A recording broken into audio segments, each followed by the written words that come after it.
Our generator too was down. And if you can't stay road, brother, don't you know? Yo.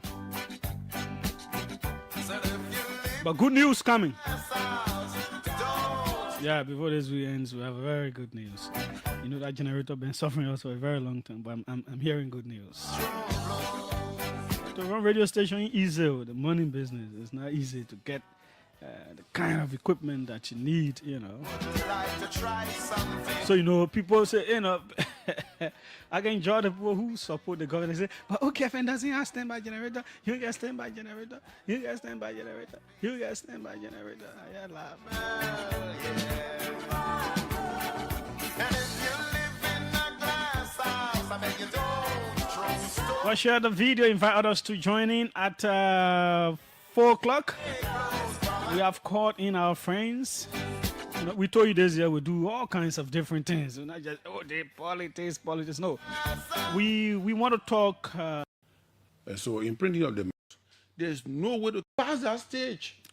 We are Lots of traffic that we are most reputable people in Africa. Recognize the top 100. You're part of the top 100. One of those on Liberia. I know I saw another. Let's say one or two other names on Liberia. Yes, Seren Yeah. Cabot Jones, who is a good friend of mine. So it feels good. I mean, it's an honor, but it's humbling. And knowing the way they went through the process last year, we had also Nima Bowie, and others were part of that Yeah, list. former President Sirleaf was Yeah, recognized. President Boakai. Exactly. So we have a good list, and they do this every year. So I mean, it's an honor. Is it something you campaigned for? Did you put yourself forward for it, or how did it happen? No, what happens is this. There are people that look at what you're doing across the board, and they open, and other people nominate you, other people push for you.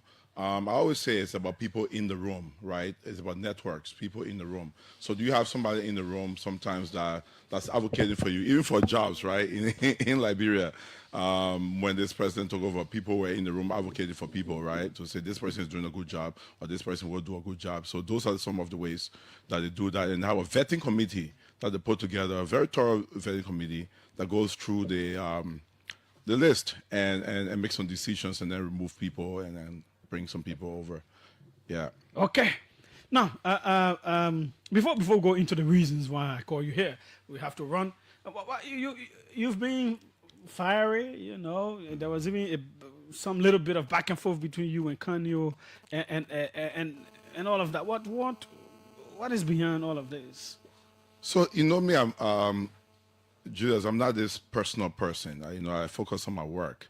For the longest you've known me, I focus on my work, my impact, the work I do in the community. Before entering government, I never worked in government in my life. I always tell the story about being a refugee and selling in the streets of Guinea and selling in Cote d'Ivoire, selling in Joba Market, right? So God has blessed me and went to the U.S., got into corporate America, went to school and all of these things. And got into entrepreneurship. So for me, it's never about personal back and forth. It's always about impact. So once someone touches my reputation and goes online and says something like that, I always have to be able to be very clear. And sometimes, I've let it go for some time, right? I let it go 2024, I let it go 2025. Now I'm in the mode that I'm saying that buck stops there. Anybody comes around, we will definitely respond to them in kind. And so that's what we did. But more importantly, for me, it's about the work we're doing. It's about the humility that comes with this work and the fact that we have to transform the lives of our But people. both of you have been good friends, so what has changed? Listen, you see, what I focused on in my post was not personal, right? In terms of what I've done for him. I'm not going to go on air and talk about what I've done for Kanyo. Just for the record, Kanyo gave me $250 during my election, $250 US. That's what he gave me. So I just want to be clear and transparent on the matter because guess what, friends? Did you ask for it? I asked for it. Oh, absolutely. I reach out to friends. You're campaigning, you reach out to friends. That's what people do. That's how people raise money. You reach out to friends. I have friends in CDC that supported me. I have friends in Unity Party that supported me. I have friends in the ANC and others that supported me. right? It shows the belief system they have in you. And so, yes, I did reach out, and friends supported me. I'm so proud that he supported me. And, I've supported him in different ways. I'm not going to say how. And on this call, he would tell you that. But yeah, he gave me $250. And I'm thankful to him for that. Yeah, because it's something that he mentioned. Yes. But I want to make it clear that that was the amount. $250. Yes. Yeah, that's like close to. If you put it in LD, it's close to 50,000. Yeah. And that's a good amount. Hey, he did well. Okay. Yeah. Now, so that's. But why are you laughing?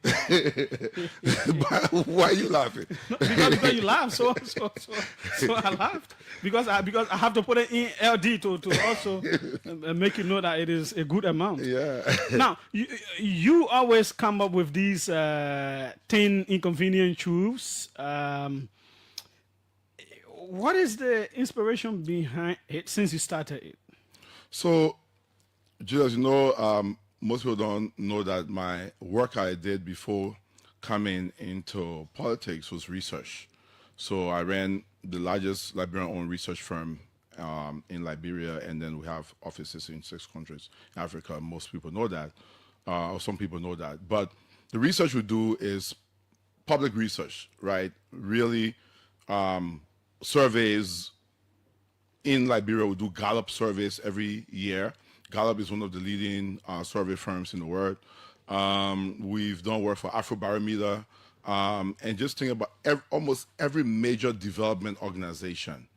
We either work for them or their partners.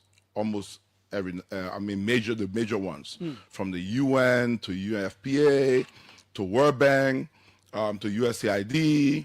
To Gates Foundation, you think about it, you name it, we've probably have worked for them or their implementing partners. So we've been doing this work for a while. And the first thing is in 2014, I came up with the first thing because a client asked for it about the top 7 people trending for 2017. Yeah. I believe I sent that to you, right? Yeah. That was done in 2014. You go on the page where it has former President Weah. If you go there, you'll see that analysis showed that if he ran with Madam Taylor, Joao Taylor, they were the most likely to win. If you go on that, there. You see it. I've been going through it. So these are not just predictions that come from how I feel. These are things that are based on what we call listening on the ground. We do surveys, people talk, and people do their ground talking, go in the market. So some structural surveys, and based on everything, we come up with these things. So some of these things are things that people know about. Everyone knows. Some people talk about it on drinking table, right? But we don't really compile it into something systematic. So I started this in 2019 to do the first one in 2020. And it became a hit, and a lot of politicians and people, political enthusiasts, they read it. But which ones made you proud of your predictions that came to pass? I mean, obviously, the current vice president and the president coming together. I predicted that. I predicted the fall of CPP. Predicted that. I also predicted, unfortunately, the loss of my political leader, Cummings, as well. And not proud of that, but it is what it is. It's inconvenient, right? But it's the inconvenient truth. So I've predicted those things that sometimes they're not comfortable, but they are the facts, and I can't hide from the fact. I can't run from the fact. Which ones you predicted but didn't come? You say, "Ooh, I made a miss there." For example, what I said, without a unified opposition, it would be tough for President Burka to win. That was one of those that were biting. But again, it's just what it is. The other thing, though, I want to say about these things, they're not gospel. They're not gospel. They're not set in stones, right? We're based in this stuff based on research, based on listeners in the public, based on people's views, and then also the analysis. Sometimes some things are left out. For example, what I shared yesterday was something that was left out. again, that is where we will end up. Yeah. So those are bonuses I always give, and we give bonuses and stuff like that. But yeah, those things are things that come up sometimes. Before we go into them quickly, what are you up to in your district? I guess they may be listening. What are you doing there? Oh, my people are listening to me. I mean, they know what we've been doing. Last year, it was great to end the year with the report. I went to my district. I gave a district report. But one thing people don't know about my district is it's a very rural district. District 9, Nimba, is the largest district by land size in Nimba County. So it's very rural. So it borders 4 different counties.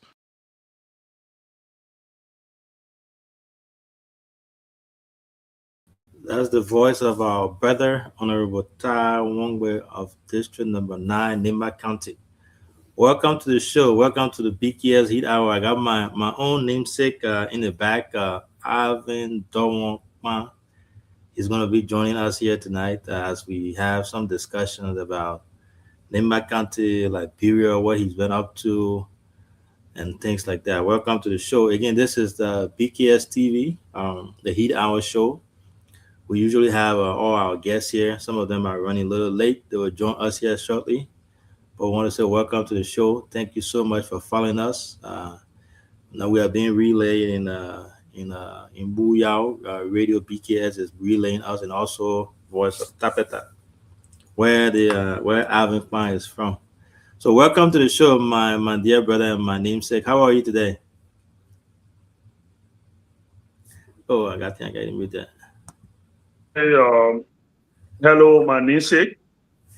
Somebody who borrowed my name.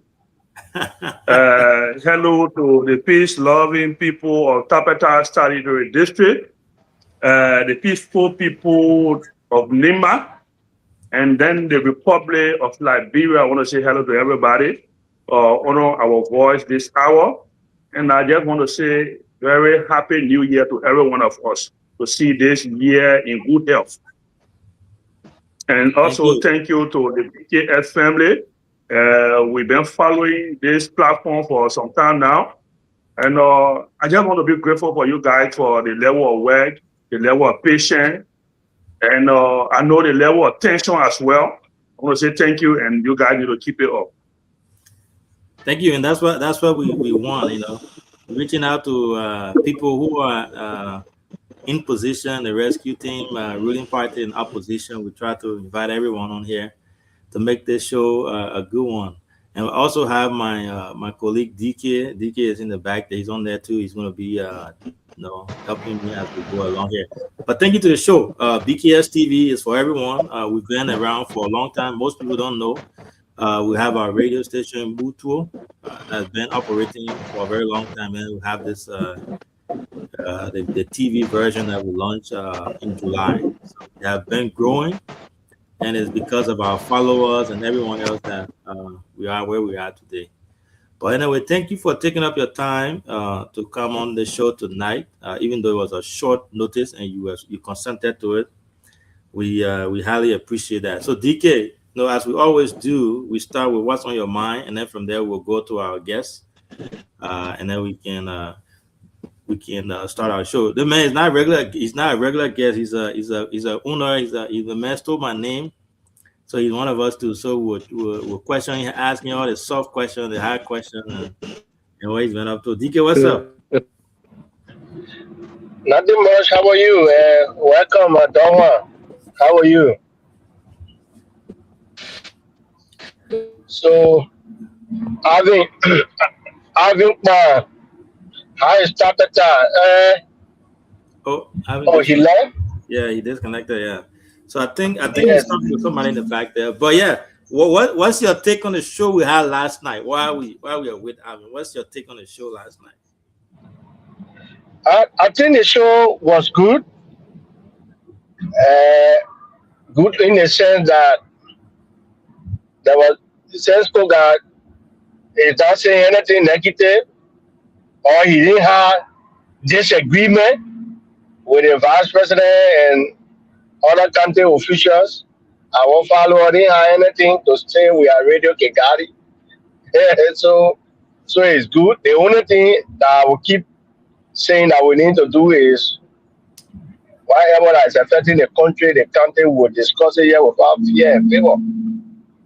Somebody that don't like it, they can turn the TV off or go to Spoon, go to other platform and listen. So yes, other than that is good. My issue that is on my mind tonight is the NDR USA. We need to talk to them. There's Okay.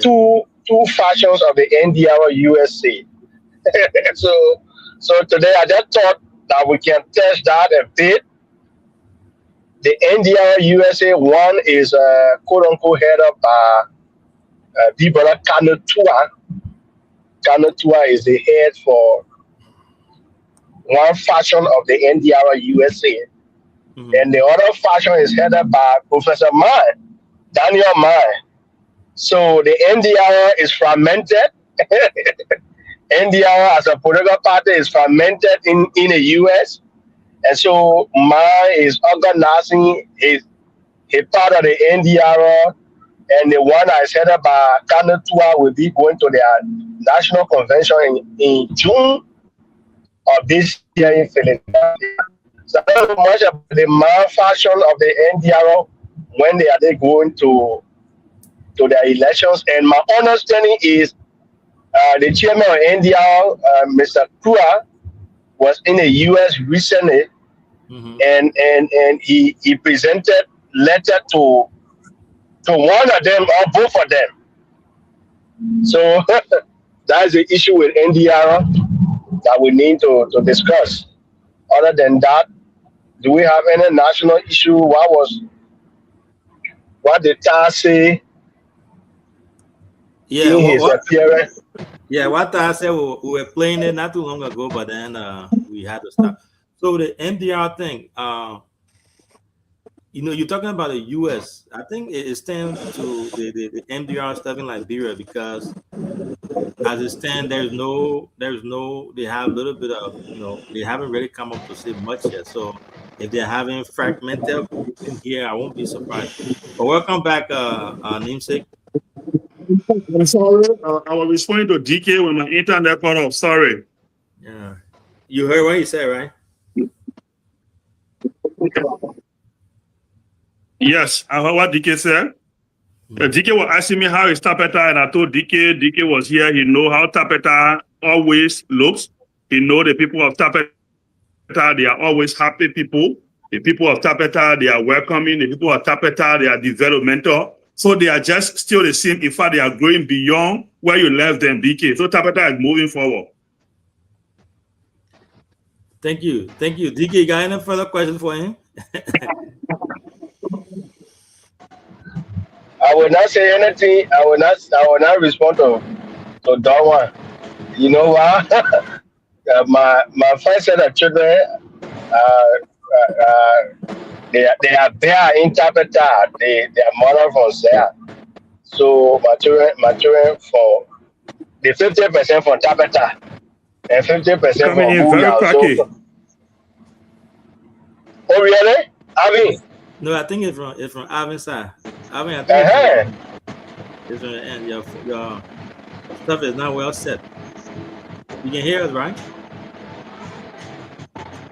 Okay, so we ask that you log out and try to log back in because you are breaking in. you taking up, taking up, then he will know. That man from Tapeta that went to post about Tapeta, they don't even know. They don't even know technology. Oh, they making none. Civilized. Civilized.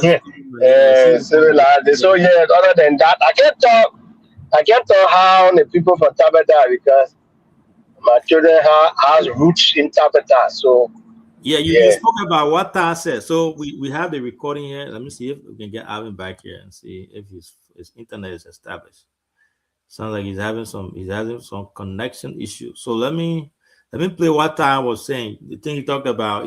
Last time he appeared on OK FM, and then they had a generator issue, electricity, and he didn't go. So he made a post on Facebook I talked about what United Party is up to, and there is some type of plan, alleged plan. Our electricity is very good. It is the internet, guys. Okay. Yeah, you are breaking in real bad. So Diggy, let me play what I had to say here, yeah, and then we'll try to get this guy sit with it here. His internet is not helping him at all tonight. So here's what I had to say on OKFM with Juliet Jet. River says Basa Bon, and a little bit of Granji there. And let me tell you this: the interesting part about the district is it has 3 different tribes. It has the Gio, which I am, it has the Mana, and then it has the Gui. So we have 3 different tribes, and they are separated in 3 different areas, distinctively. Wow. Yeah, so we had to go from the Yao Meson side, which is the Manon side, to Do, which is the Gil side, to the Guidoro, which is the Gui side, and give our presentation. So we talk about infrastructure initiatives, bills we pass, bill we proffer, my work at ECOWAS, talk about some of the constraints in the community. I'm happy that the people are saying that they've never heard the lawmaker come to them and present to them before. So that was a good one for us. In terms of developmental initiatives, you had that little one near the road, Yeah. that went viral on Yeah, social it went media in viral. quite a negative way. Yes. Have you gone beyond that? Of course, we've gone beyond that. But here's the thing, though. You see, I mean, are Yeah, you doing other developmental initiatives that are better and bigger than that? absolutely. And you see, one thing people do, and this is one of the thing about our politics, we latch on to negative things, right? Without hearing stories. For example, that place, before they put the quota there, that place is where the women used to sell on the streets when it's raining, and rain used to beat them. So they came to me and said, can you help us after the campaign, so we can be selling on or something? And I gave them, I was not the one who built it. I didn't build it. I was not even in the country when it was built, but I gave the support. And the team built it. But right? guess what? But guess what? But they put huge fan signboard there. Absolutely, because it's one of the first towns. I could have chosen to put it in Gray, which is my hometown. No, I get Yeah, that. but- I'm saying, looking No. at the infrastructure itself, Yeah. and then the signboard, Yeah, the very but- beautiful signboard. And then the signboard looks more beautiful than the structure itself. Yeah, that's what you say it is. But when you go to that place, development has right sizing.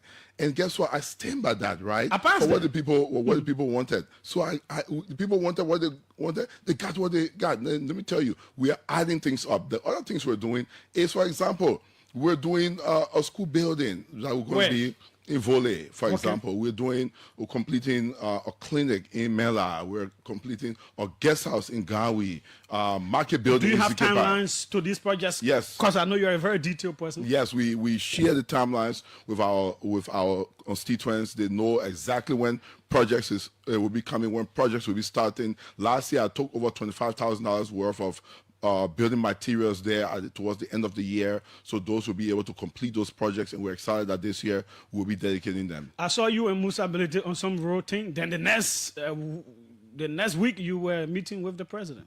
Absolutely, they are stakeholders. Was the meeting with the president as a result of you and Musa publicly trying to do some kind of road? You see, people are always trying to guess things. No, it's not that. Musa is a big brother of mine. He's been supportive of what we've been doing. And he's seen the work we're doing in the district, to be very honest with you. And he has yellow machines, and my people want roads. That's the number one thing that people ask for. I went to the president to also proffer to the president that, hey, when these yellow machines are coming in, well, people want road, and agriculture. So those are 2 things I pushed to him. In the executive, we don't do projects, by the way. We shouldn't. We're just lobbying to get some of these projects done. But so the executive is the one who can do projects. So we wanted to make sure that we push for our people. And we have to always do that, Julius. Let me tell you. We have to advocate. We have to lobby. We have to do that. Okay. Number one, The president and his administration are facing a governance bread and butter and trust conundrum. The penultimate paragraph says, worse, the Unity Party won, but is governing like an opposition. Party and government officials and leaders are fighting and insulting citizens online and offline, arrogantly attempting to cajole the entire nation into believing progress. You want to go into this? Yeah, so thank you so much. And I like the way how you went from the president straight to the first one, though. You see, your segue was smooth, right? Here's the thing.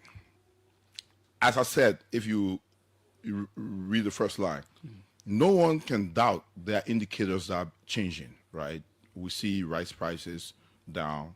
We see gas prices, fuel prices. We see some changes. And I must say, by the way, we do see some positive outlook out there internationally in terms of what this administration is doing. Anyone who is going to sit on radio and castigate without saying positive things about this administration, I don't believe they're doing it in the right interest of the country. I've always been a very objective politician when I started my political journey. I believe in the facts. The facts is what it is. And so the president is, in fact, making some headways in some of those things. But those things are not translating to the bread and butter issues. And that's the fact. So, for example, you're saying that the Oman is still suffering. You see the exchange rates is fluctuating consistently, right? But no, it has been around the 170 something, 180. It has been there, yes. but the prices are still up. Yeah, the prices are on some many of the other goods. But what I'm saying to you, jobs is what matters. Creation of jobs. And we don't see the private sector being live. And that's one of the major things. Everyone wants to work in government, right? Private sector delivery. That's something that people are not feeling. So there's this conundrum of, yes, we have good things happening. But why are people complaining? Because it's hitting them, their pocketbook, their pocket. That's the fact. So that's the bread and butter issue. And that's the fact of the matter. So if you look at how the trend of this government currently, yes, good things, good positive outlook, but also people are crying because the development is not translating into the macro, and that's what this has been the issue of the Saliva administration. It has been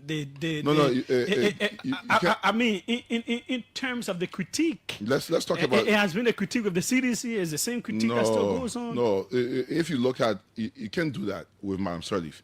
Because with Madam Sirleaf's administration, what happened essentially is we were coming from post-war.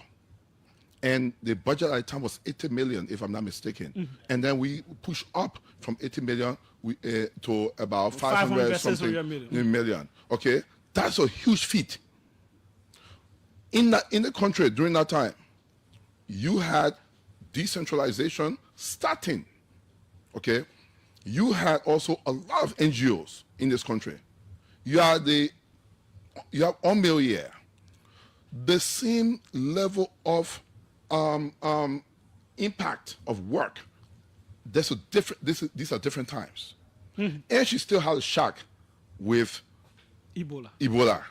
And she went through that, right? So when we really, really benchmark it, we cannot do that. As you just know, we don't do that. That's why sometimes when CDC people are talking about this, and the UP people, we need to put things in context. And this is why I share under I want to post the last time. We need to put things in context. Then come to CDC. I will tell you this. It was one of the worst times because we had major challenges. Optics was bad. They like it, they don't like it. We have to be honest about it. Optics was bad. The region. We work in the region now. A lot of people were afraid in this region. Okay, the regional body. I'm at ECOWAS now, so I see these things, right? The prestige of Liberia was very low internationally. Like it or don't like it, these are the facts of the matter. We have to state the facts. So what you saw, and by the way, and then COVID, and then on top of that, the Omeo drawdown, and the Igbo math, and Ito. All right. So that was our honorable Taiwan Way giving the 10 inconvenience truth. I think that was just the very first one he was on. But we'll stop here. We have our brother in the studio to talk to us today, so we'll just stop there, and then from there we can later on we can get more information from him. So, Alvin, we'll just start with you. Tell us, as we always do here, tell us who you are. You know, a little bit about you. You know what you're doing now, a relationship with the current government, and stuff like that to our audience.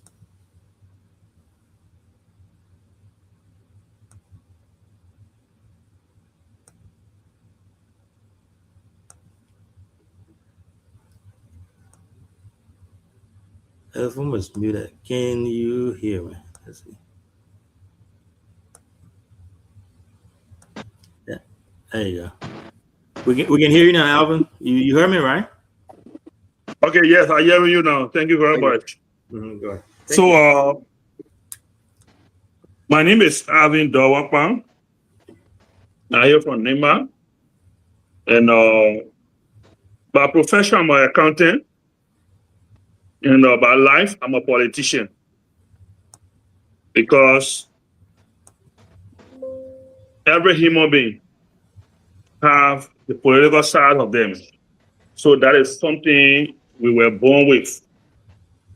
And we got Nima County, Tabata District, where I hail from.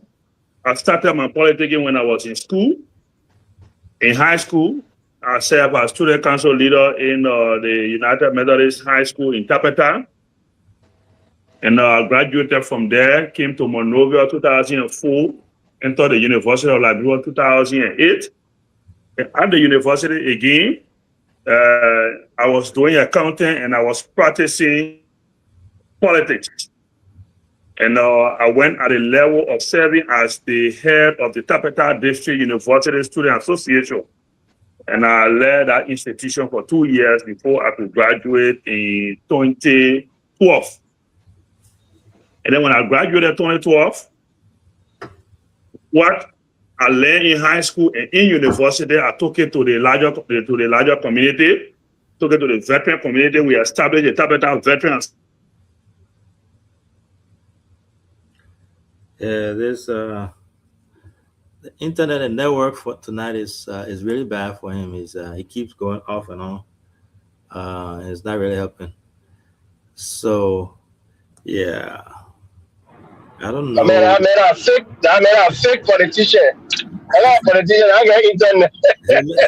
Making internet just. I got a PC politician that. Yes, Jiki. So yeah, you were saying something about the MDR thing. I think we should definitely reach out to them. Yes, I think from the beginning when the Koga and Kuntin, Senator Koga and VP Kuntin were going on, I tried reaching out to them. But I think the split is getting deeper. But I think it's a better time to hear from them. But to be clear with you, there are two factions of NDR in the U.S.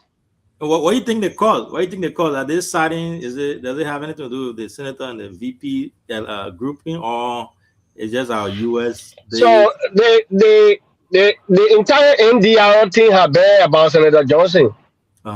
So everybody will love Prince Johnson, and that's it.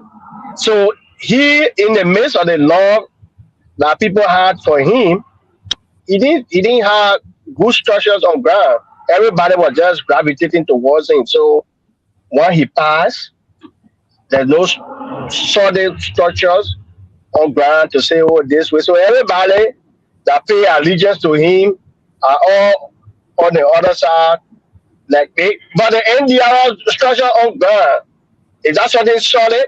That's exactly what I'm saying. It will only be solid when we are approaching election time. So it's like the same thing. But I think the one that people are kind of tour is the tier 4 is the one I think Moses and Jacob Diama, Andrew Wungen. That's a side there.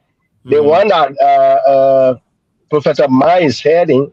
I only know about him. I think there were other people there. So that's the issue with NDR also. That's why I don't take them serious. Yeah.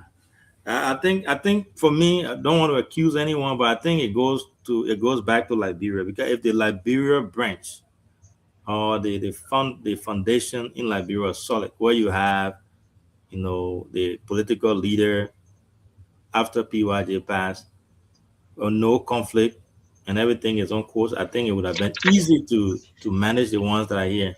But the main people in Liberia, they don't have no. If you ask them, everybody's saying different things.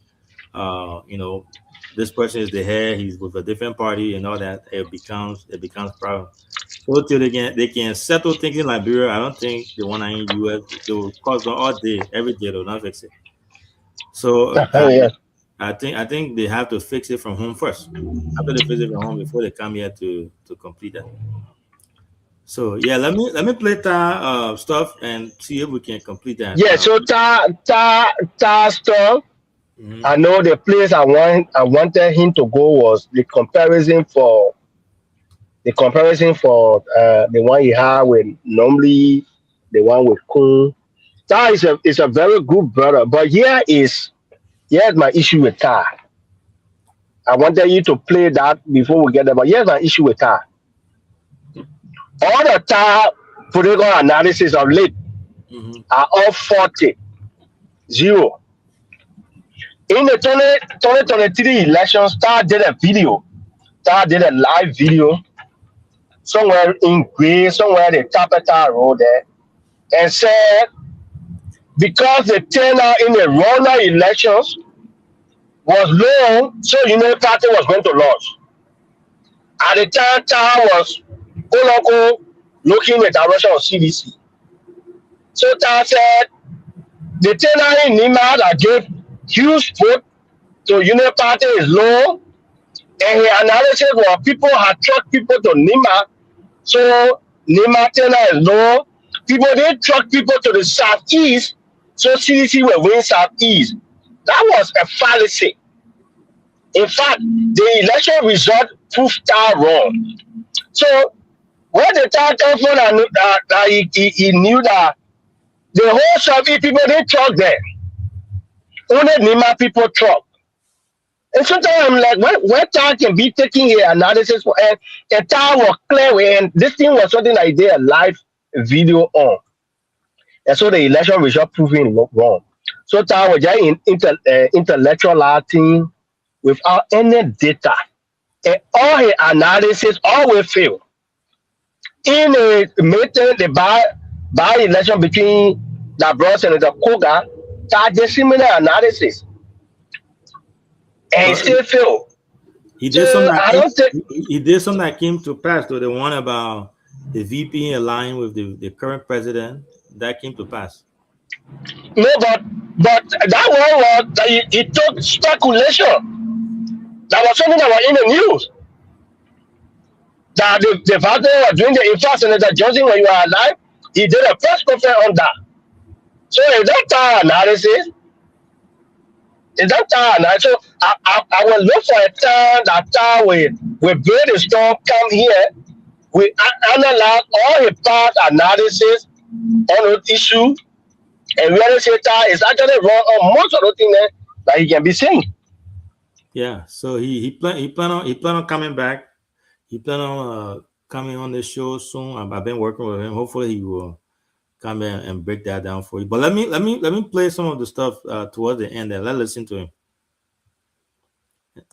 There. Sanctions. The U.S. government doesn't sanction you if you're not doing something. You have massive sanctions during that period. So we need to be factual when we are having these debates, right? I'm now Seditian.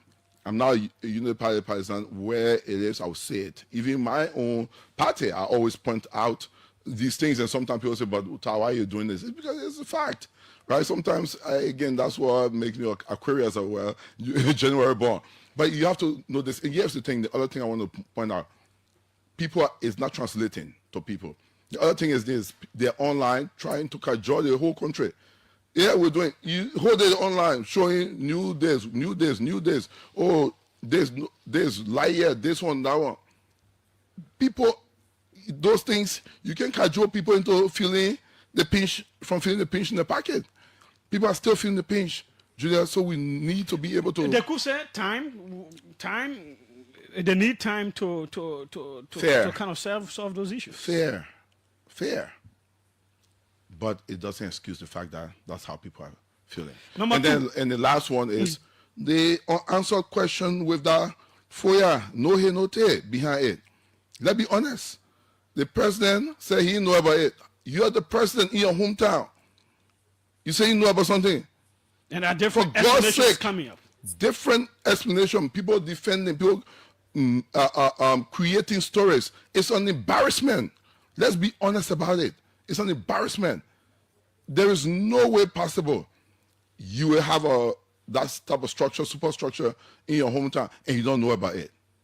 Mr. President, you have to answer this thing straight to the Liberian people, and you have to tell your people to stop creating stories because it's embarrassing you, and this will create a big issue for you tomorrow. Number two, the NGO economy is collapsing, and this administration is unprepared. Grossly unprepared. I mean, many countries start to do different things. Social protection programs, IMF programs, slashing, cutting.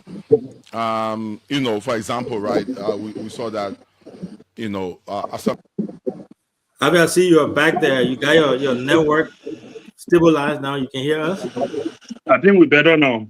Okay, good. You are giving introduction about yourself, and I think you stopped to UL when you were studying accounting. Then Yeah, you also so like I was saying, I hail from Tapeta in Nima County. Started my early school in Tapeta City, where I graduated from high school at the Tapeta United Methodist High School. And during my high school days, I was still doing what I love doing best, that is politics. Served as student council leader there. And then I came to Monrovia, entered the University of Labrador 2008. And again, I was involved in the student politics deeply there. And I was serving as the Tapeta District University Student Association President, DK, where he is aware, he was there with us. We, at the time, made the NIMA politics on the University of Labrador campus very juicy, very competitive at the time. So my brother DK, where he can attest to that. And then I spent 2 years at the student leadership Tapeta District University and graduated and left it with them. 2017, I attempted running for representative seat in Tapeta. I couldn't go through due to some personal engagement. I let it go. And I've been around the politics of Tapeta, I've been around the politics of Nima, and I also been around the politics of Liberia for some time now. And currently, I serve in the rescue government, work with the Ministry of Public Works. So are you MDR or United Partisan? 2005, I joined the United Party. I campaigned for United Party 2011. 2005, I did not campaign because I was working with National Elections Commission.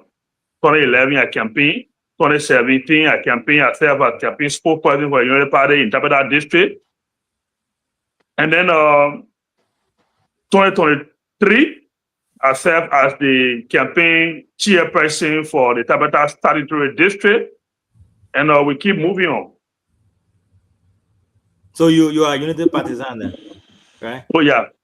Yes. Yeah. You just listened to Honorable Ty one way here talking about the things that are going on in his district and like everything. And you are a rescue guy. What's your take? I mean, from a son of Nima perspective and being a bona fide rescue person, what's your take? What do you think of the government? What's your performance so far? How you compare that to CDC? And what do you think Nima stands now? You think we are benefiting from what we voted for? What would be your assessment of your rescue team so far? I mean, you're going a few years now. Yeah, so when I want us to narrow it down to Ottawa Way conversation or his district, because I really did not listen to his conversation, the full conversation.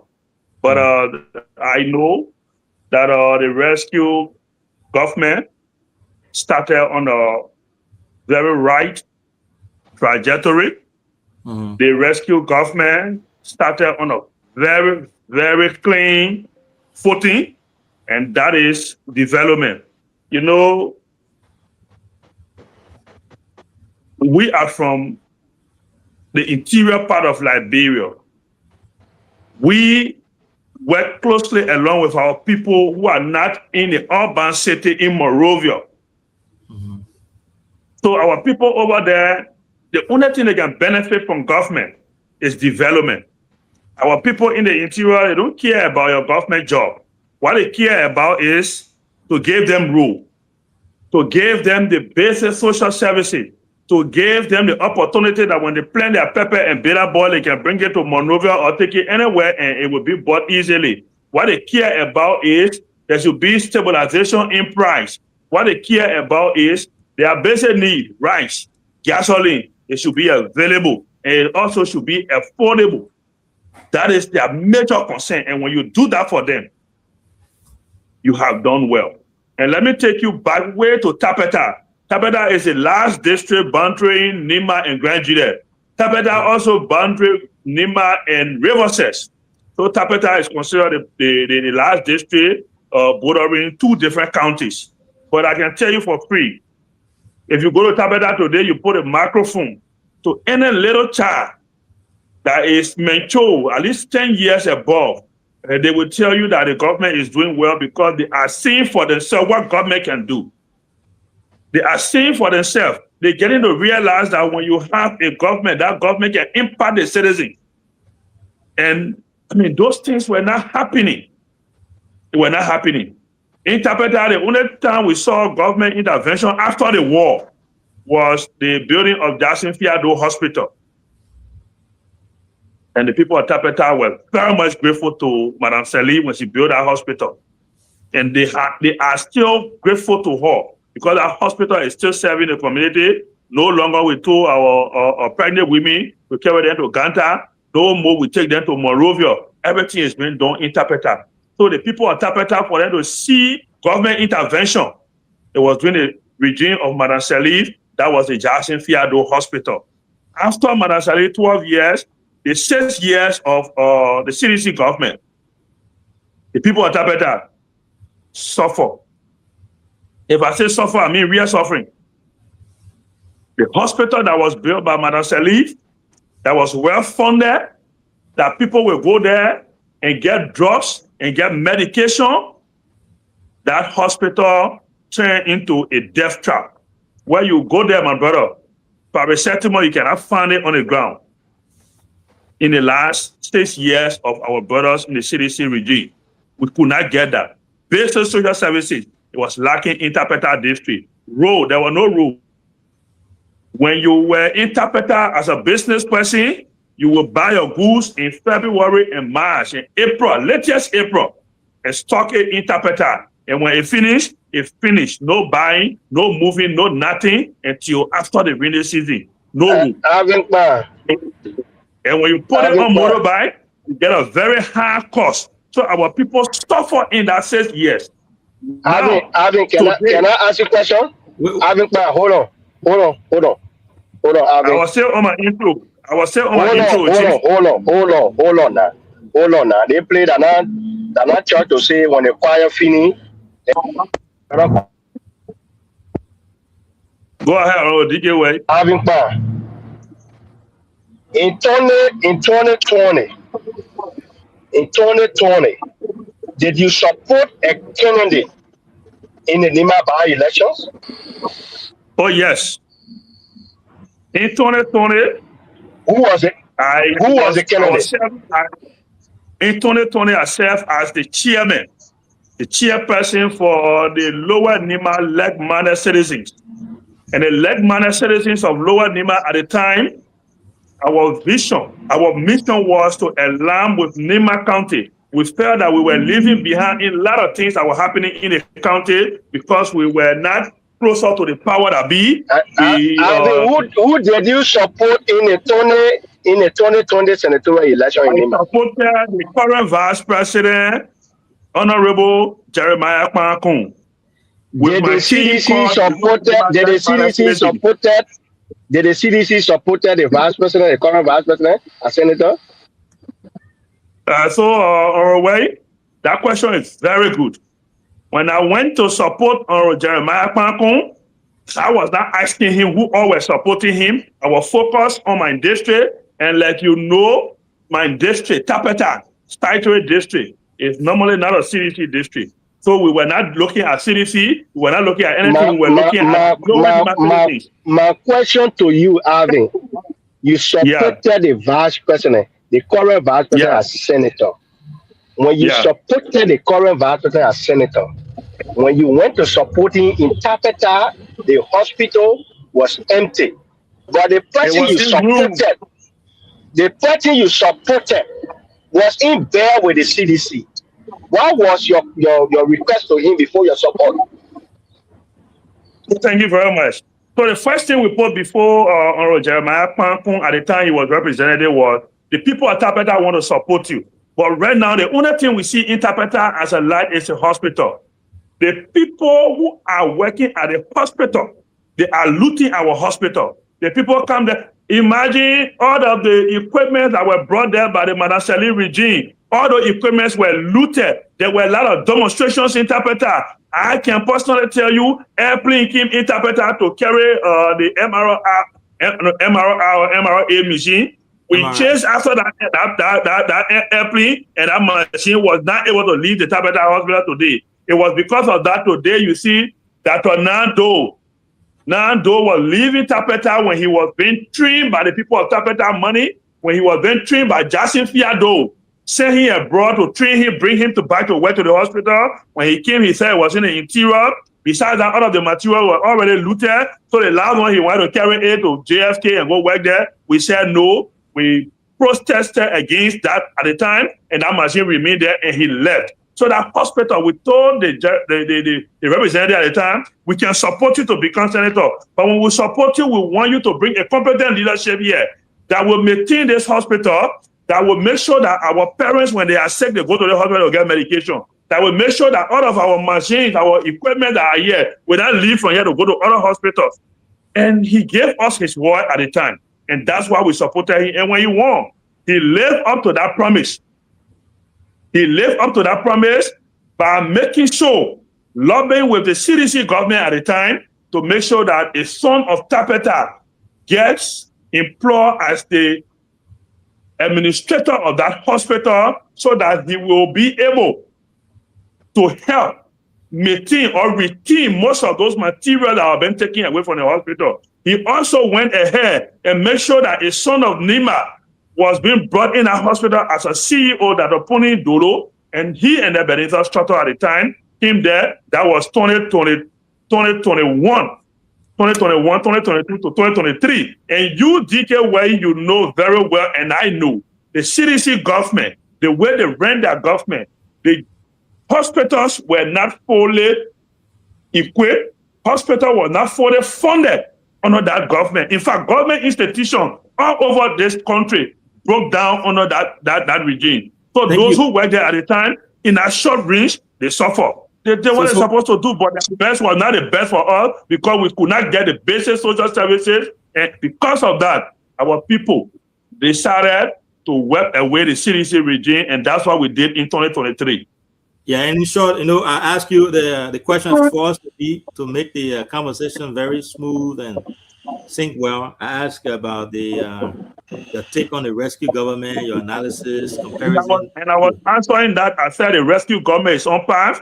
Our people are now relieved. There is road all over. It may not be 100%, but I know the road connectivity is now at 90%. It may not all be quota, but at least there are assets around the country that people can move freely. And when people are moving freely, they move along with the goods, and the goods are now cheaper, and you can buy it. Even rice in the real rainy season, where we used to buy back for rice interpreter 8,000, 10,000, breast did not pass 3,000 interpreter. This going rainy season, that is a plus for this government. Thank you. Gasoline could not reach $700-800 as compared to Inter Power, where they bought 1 gallon of gasoline for $2,000-3,000 US. It did not reach that this going rainy season. So we see that as a plus for this government. You myself talking to now, you see my background, there is light. It could not happen the last 3 years to get current on at this time of the year. It was not possible. You in Tabata now? Or you in Monrovia? I'm in Monrovia. Okay, yeah. I'm talking about Monrovia now. Oh, okay. You said something I want to clarify. I want you to clarify that. You said our people are in the interior, and our people voted for the government overwhelmingly. And what they voted for the government for was they don't care about government job. Basic social services. Yeah, you said they don't care about government job. What they care about is roads and other basic social services. So is that something that you actually you believe in? As we can say in Liberia, there is political rewards are not in heaven. You really think our people went and voted for this government just for road without any representation in the government at all? You really believe that? Yeah, so thank you very much. What our people voted for, like I said, basic social services, that which they are getting right now, it may not be 100%, but at least it have gone beyond where we were before. The issue of job, that is a national issue.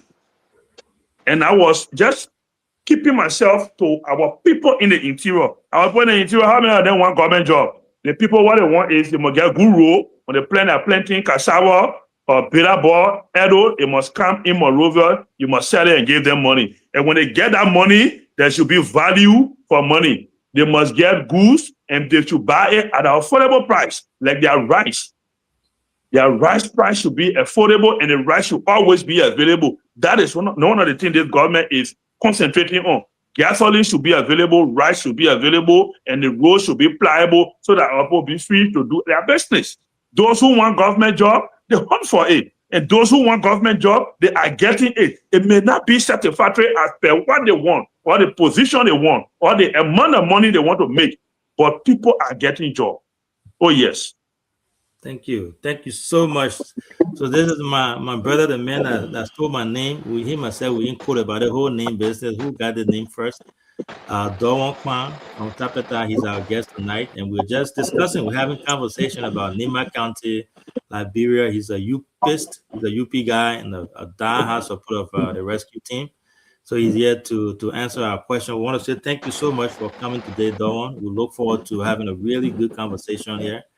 You have your two fellow UP guys on here, DK and Sewete. Sewete, welcome to the show. So as we do here, what we usually do is we go across the board. We have our panelists ask you questions, and then you answer, and then we have a conversation as we go on. So as I said, our show is being relayed in Tapeta and also Buchu, voice of BKS in Booyah. So DK, up to you. Your two questions, even though you never give our guests the chance to complete his intro, you jump in. Now it's your turn. Now ask your questions, and I'm sure Dawon is available to answer that. DK, you going to sleep? Okay, let him sleeping. DK enjoying. I didn't answer DK question, so you have no more question. So let's go. While we are with them, let's go to this the Tapeta Vocational School that came up. Dawon. Sewete, welcome to the show. You can hear us now.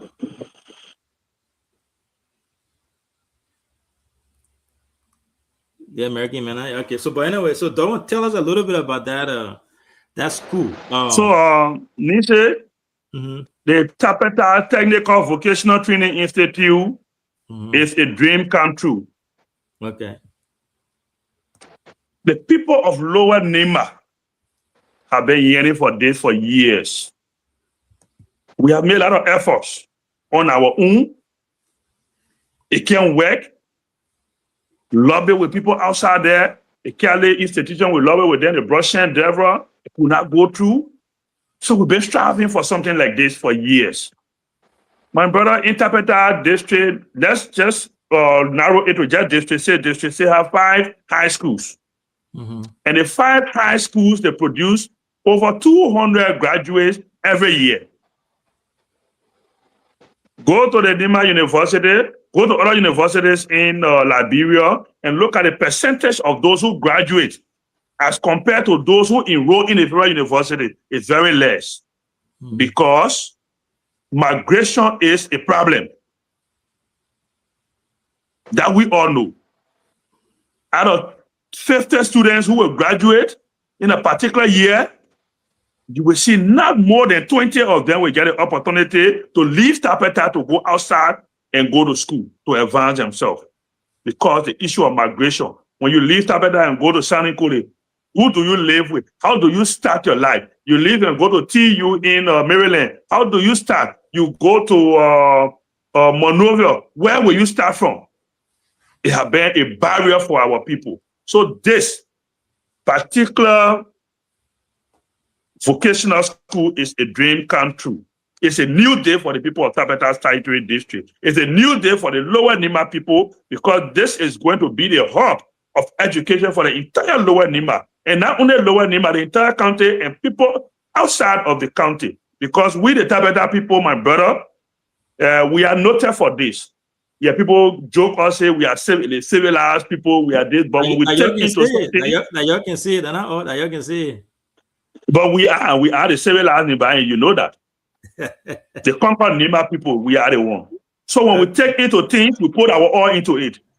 This technical vocational school that was enacted into law by this current legislature and then approved by this current president, and not just approved the very month and date he approved it, he put money in the budget for it.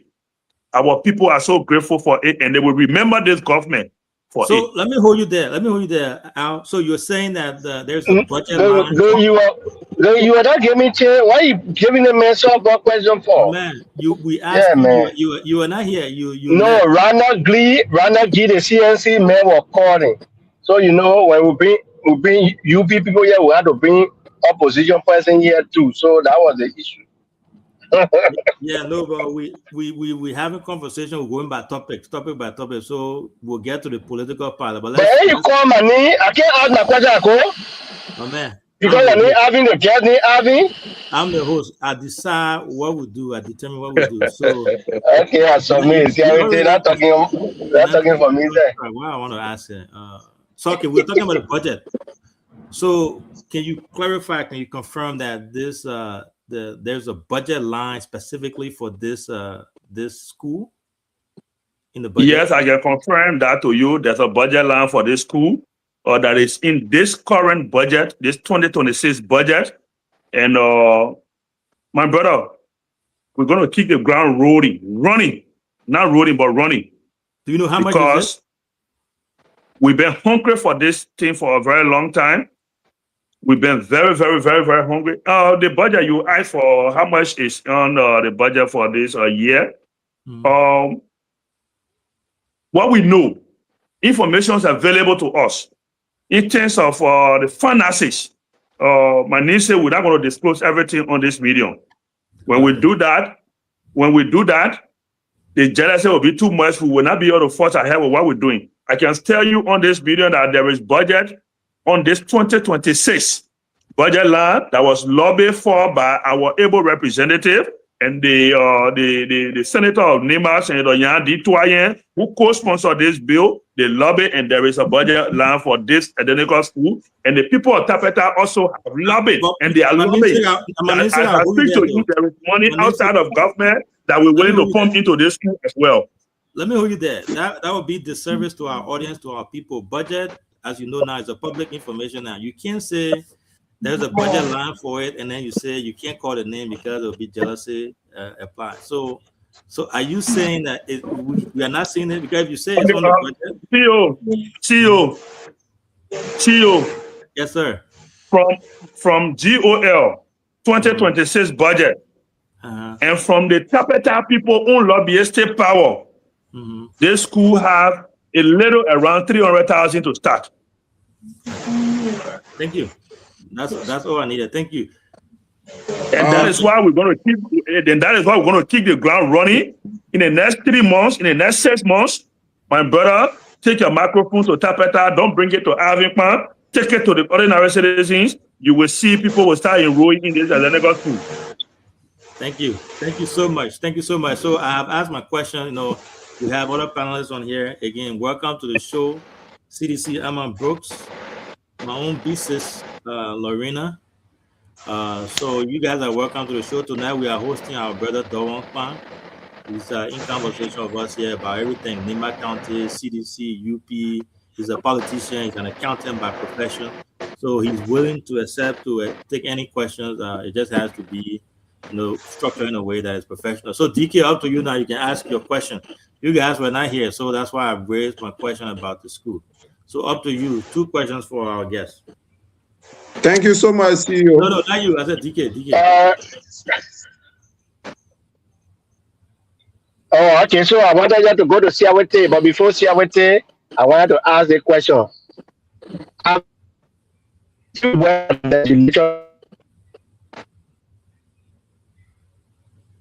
We can hear you. You can hear him, man? No way, we can't hear him. I think you need to find someone else. Let DK wait. The answer to DK question already is okay. See what day you can But hear us, right? the UP men can be hacking people stuff. DK, we are having problems hearing you. The people can be hacking the show. Okay, next one. DK, you can hear us? All right, so it looks like DK is having some technical difficulties there. We'll get back to him with his question. See what day, my man, you on the phone? You ready to ask your question? See what day? I guess Seventy seems to be busy, and you can tell that he's having conversation. So, CEO, let's continue with the school. I think the school is one of the most important things that would. CEO, let me talk. So we are doing an order, right? So our topic of discussion will go to the other parts. So we are discussing the school, the Tapeta school, the Tapeta vocational school that was just put in the budget, and the president just made some nomination about the leadership, the board members. So if you have questions, you can ask your 2 questions about that. Amma. Okay. CEO, thank you. You see, Alvin Kwan is a personal friend to me. With all of our differences, there is one young man that I strongly believe that he don't look at political line. We'll do everything together, even beyond party line and even. Don't bring your secret outside. No, I just want to how you call it before I go critical. Even before how you call it, the Unity Party coming to power, here I we have been like that. True up. I'm trying to say this: if many young people, if many of the UP folks then, like Lorena, and they have the heart of this young man having, I think how you call it, there will never be many issues in Nima today. But many of them, once you are CDC, they say Lorena say we don't have time. Divisions are stupid. Now CDC way of thinking. So CDC division has different way of thinking than Liberian. That's why she can say on this platform always. Thank you so much. See, you are just laying the basis of funding for us for the real issue. But I want for Alvin to be very much sincere. The platform that he is, the vocational institution that he is boasting up today, he knows very well. Started during President Weah time, but Alvin has refused to acknowledge the CDC and President Weah contribution towards this project. He just gave it all of the glory to Unity Party. And that is being very much unsincere. And I don't expect that from Alvin. I don't expect it from Alvin. And Alvin, here's my first question. Can you tell me the year? You know very well that the project started during President Weah, initiated it from through Ministry of Youth and Sport TV, and Malaj says Sherry, then we went all in Tapetan order. Can you acknowledge President Weah tonight and say sincerely the project I'm posting on in Tapetan, it was President Weah that started it? Can you acknowledge him?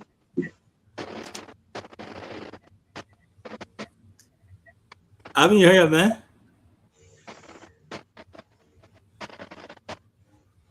Alvin, I think muted. Alvin, you can hear us?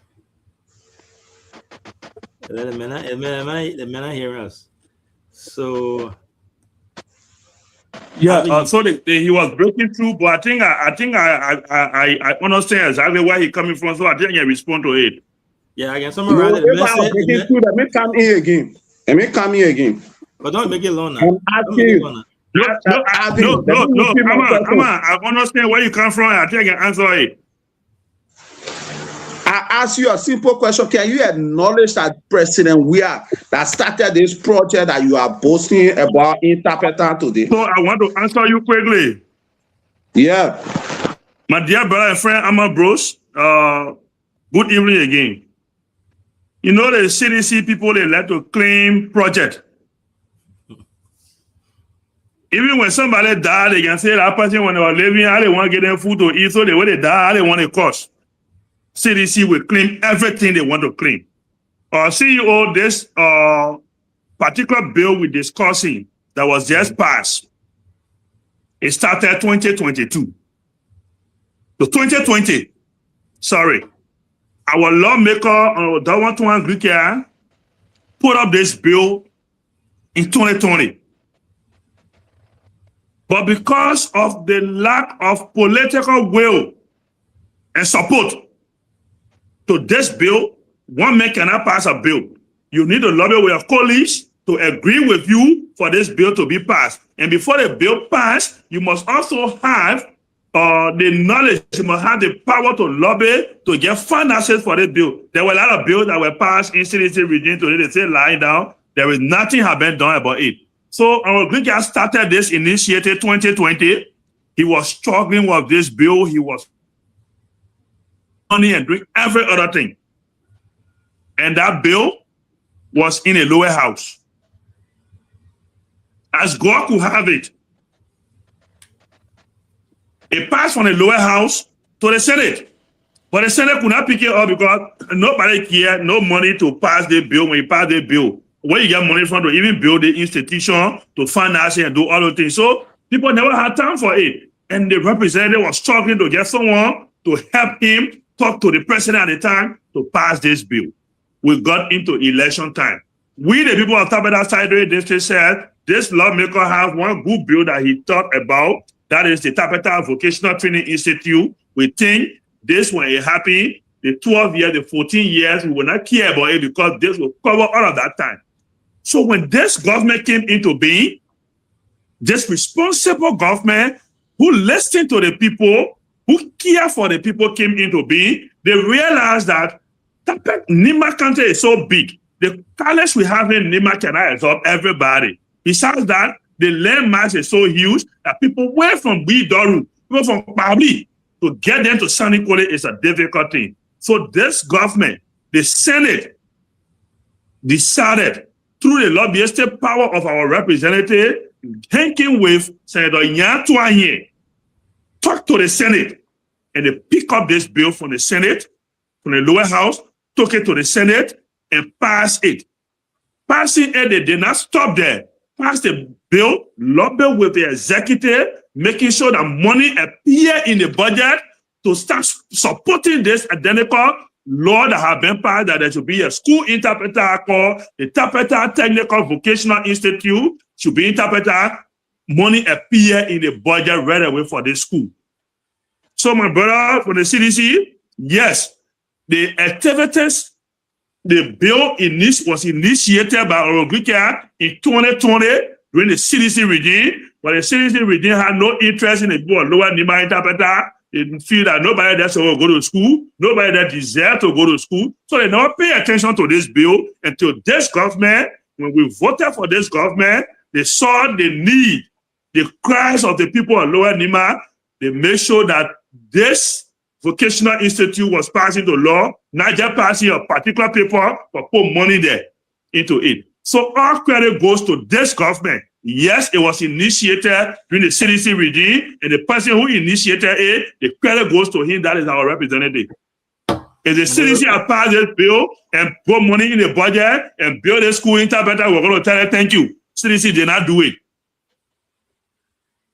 Yeah, and I believe the lawmaker in question were also in bed with CDC at that time.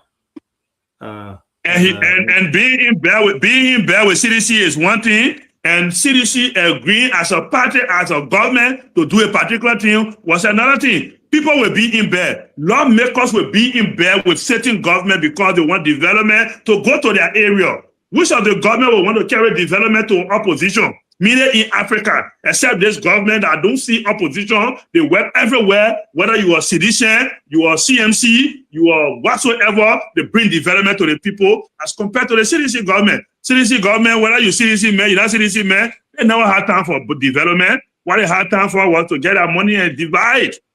Yeah, thank you. So thank yes, you so the lawmaker were forced to collaborate with them because he needed development for the people. Yeah, thank you. And one thing that development could not come. Thank you, Nimsek. Thank you again. We are glad to have you on here. You are explaining, making really great points, and I really appreciate that.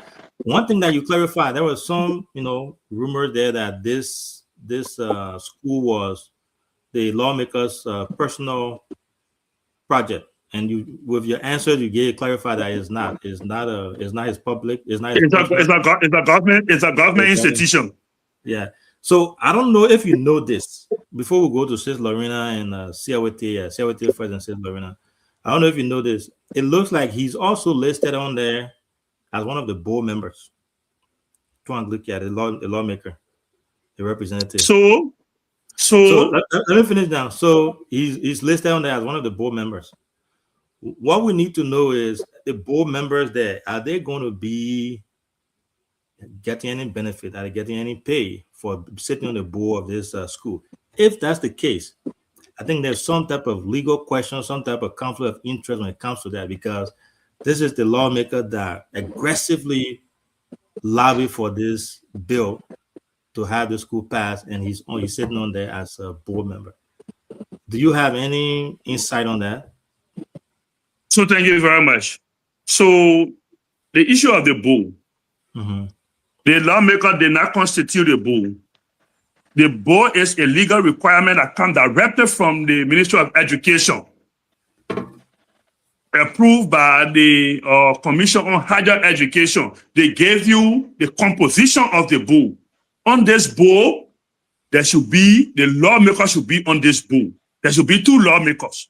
And that's why you see on that bull, you see Representative Glikia, and you see Senator Nyan Tuayen, the senior senator of Nima County, on that bull.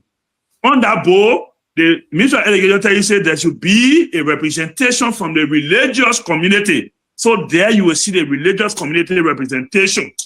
Then you will see the civil society. Then you will see all the civil society will go together and bring one person on that bull. Then you get the faculty. That is the teachers in the entire district. They should have somebody on that board because this has to do with education. Then also the educational board of the district.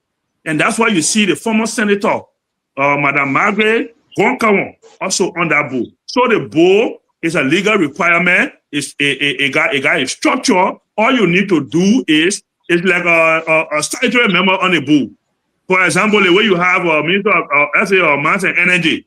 Then you get LEC board. Of course, statutorily, the Minister for Mines and Energy to be on that board. Statutorily, the Minister for Education or Finance is on several boards. So that the reason you see him there is a statutory requirement that there's a position there for the lawmaker of the district. That's why he said that, but he's not even the board chair. There's a chair for that board. CEO, let me ask my second question. But I'm on with now, the amazing flight. When the man finish, then you ask your second question, yeah? So I was just on the issue of the composition of the board, that those on the board did not put themselves there. By statutory position, they saw themselves on the board. That's how you see Senator Yantoyan there. That's how you see Representative Glikia there. They did not create that position for themselves. It's a statutory position from the Ministry of Education. Yeah, and I will do some research. So it has nothing to do with conflict. I personally think it does. I think we can save that for next time. I think it does. It does have a conflict of interest component to it. If you lobby for a bill aggressively, and then the bill is passed, we have other lawmakers in the county. They could have chosen someone else to be on the board, not the person that pushed the bills and push for it. But anyway, I'll hold it there. I'm gonna ask your last question, and we'll go to Sewate. You know, I know my very good friend is a sincere person, but to be jumping around on bill that he know that it came in CDC time when Darwin Gukia and the CDC were in a very good relationship, and he know how the bill was supported in the House of Representatives, and he refused to acknowledge the CDC direct side. But how being it, I want to be very much sincere and speak to the issues that have to do with personal ambition. Darwin Gukia want to make this law that the CDC supported, this bill that the CDC supported for the people of Tapeta. He want to personalize it, to use it as a political tool for his future political ambitions. And when you do that, people will start to critique and be critical on those issues. And that is not good for our country, and that is not good for our body politics. Now, this is why I'm trying to say, CEO, Darwin Gukia knows very well his colleagues that co-sponsor this bill. He knows that. I know the law firm, the people that he hired to prepare this bill. He had never been, how you call it, some of our best. He only want to be in budget to get what he can get from the budget. He had never been the best lawmaker. I'm not talking to my friend Alvin. I want to get at, how you call it, Darwin Gukia. Because he is one of the corrupt lawmaker ever in NIMA history. Everything is all about him and him. And Alvin sitting right there, he knows that. He cannot deny that. He is a selfish guy who everything about him is all about him and how he can put money in budget, in own public account, in own ways, and how he can put money in budget and go cover it and collect it. He have nothing to show this bill where the law firm that it came from and how it came. Let Alvin be very much sincere and tell the Nima people that it is the CDC, is President George Manning, the province of Awia. It is the leadership that will get the bill, what is not done. So talk to the people of Nimba and be praising Darwin Gukia for things that he knows very well that is not Darwin Gukia that did it. That is sad. This is my second question. You know the conflict of interest and the personalization. This is why you brought up. I wanted to bring it up immediately. To personalize it, he want to bring the board member. Why will you sign a legal law that is about government, is about national government? Then you make yourself board member as a lawmaker. Then you start creating board member in selfish interest. That is personalization, CEO. CEO, let us be very clear. Let us be very clear with our leaders. When you are doing things for people, take the market women, take the ordinary people, take the student community, take the civil society group, take the journalists, the media group. Let them be, how you call it here. You see, one of the things that I want to get example of, Wole Sewaduna. You see, when he talked to President, when Banha went down, it was down. He never wanted, decided to claim victory. He did it, how you call it, it is for the people of Zoge. Do things, let it be like for the people of Tapetan.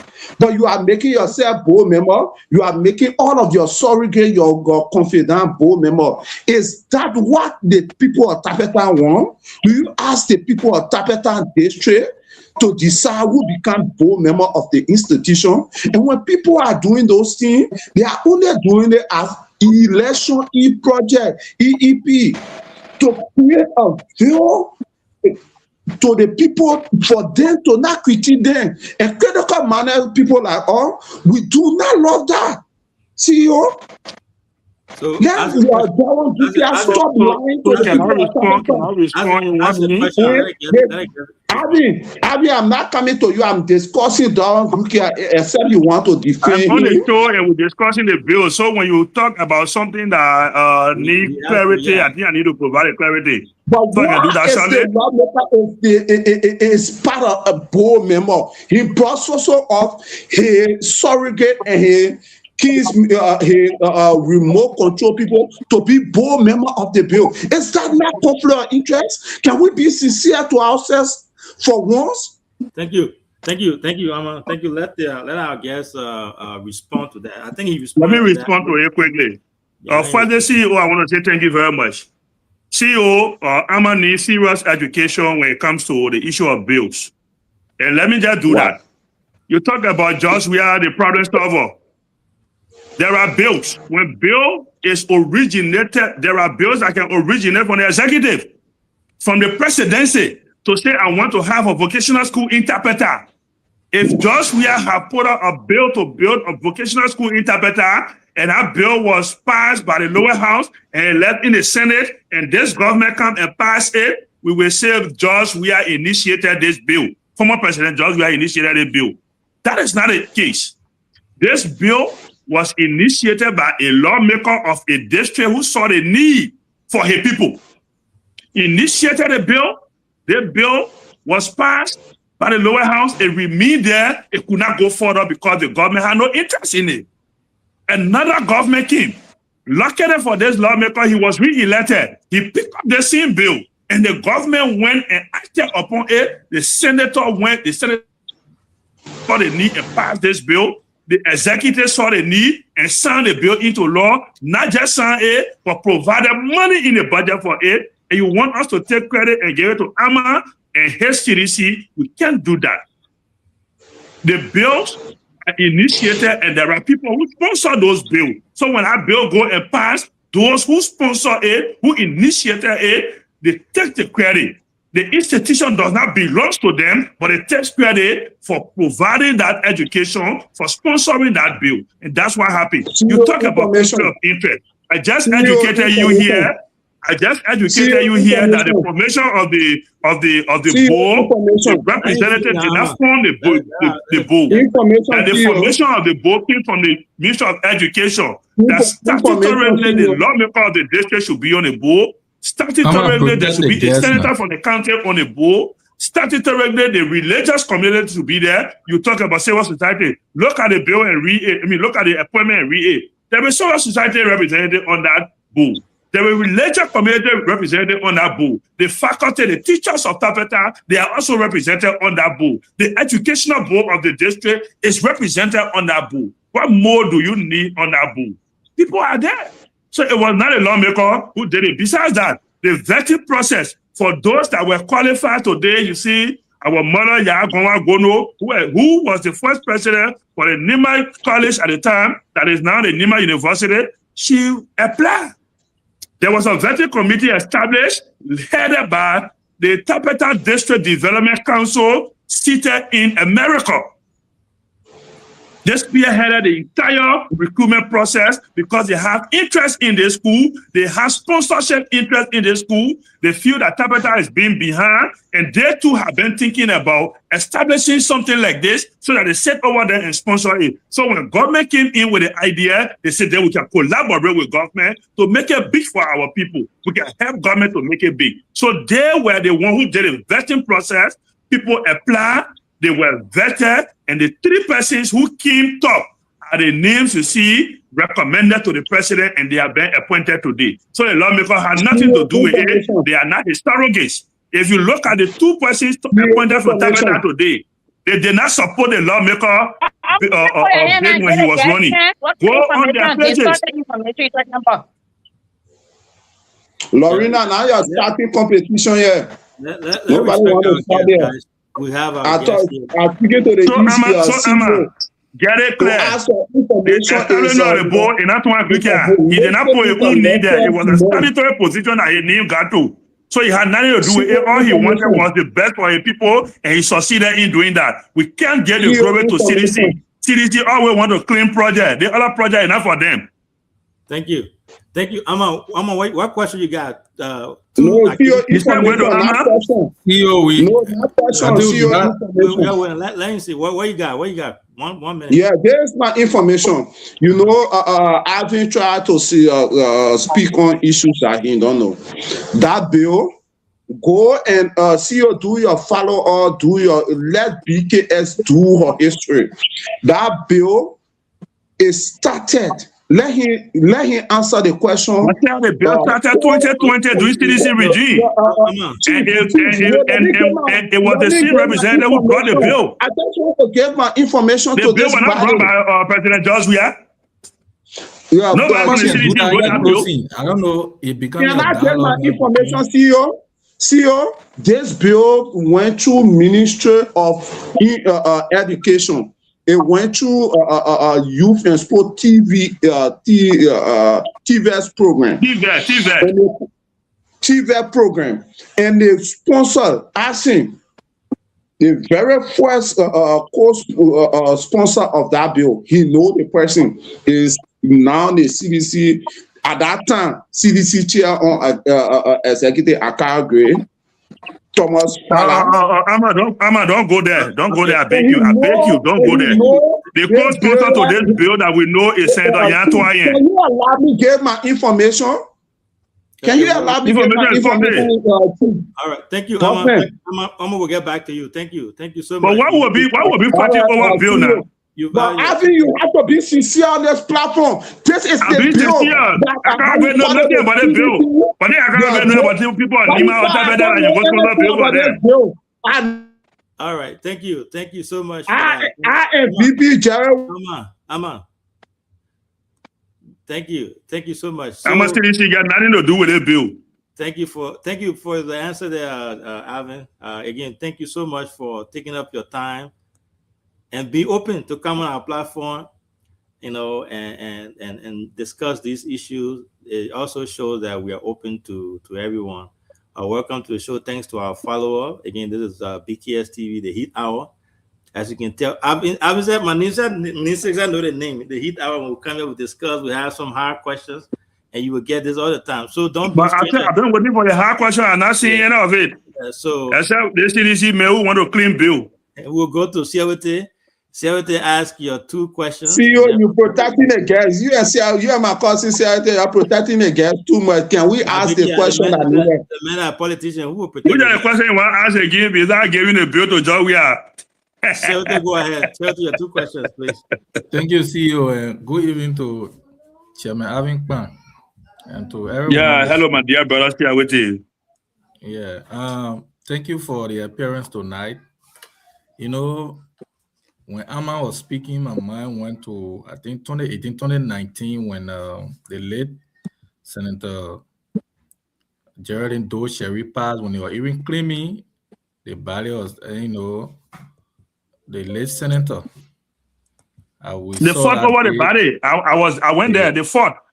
The guys came as Cracker. They wanted to claim the body when the woman was the immediate campaign chair for Mosurado. So what we want to say firstly is to congratulate the people of Tapeta, for this milestone achievement. In the entire NIMA, I think with all fairness, the lower NIMA have been deprived in terms of education. Because what I do know they are benefited from is the Jackson Fiado Hospital, that is a regional hospital. And it was meant for even people from different counties around there, because Tapeta alone is bordered with a lot of counties in our place, so to the southeast and other places. So, and I listened to the CEO asking Alvin regarding the lawmaker being on the board. I think the reason why it's being done like that, even if you look at the composition of the BWR board, you will see that the representative for that district is placed on the board because he had direct oversight. In that place. And then you look at the Ministry of Education is also on the board. You also look at the senator of that place. One of them are on the board. So most time that's how I think that's how it's being done. But most time when people come to the conversation, everybody want to claim something. The first thing Greek have been fighting with that bill from the CDC regime. It could not go through because at the time they didn't have interest in the people of Nima.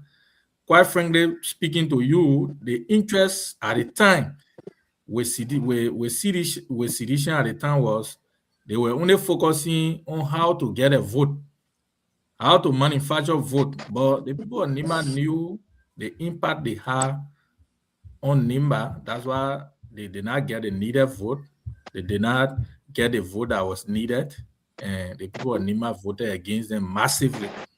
So when people, sometimes the politics, when Amanen come, that they relax because the opportunity they had at the time to show to the people of Nima that they were governing well. They could not prove to the people of Nima.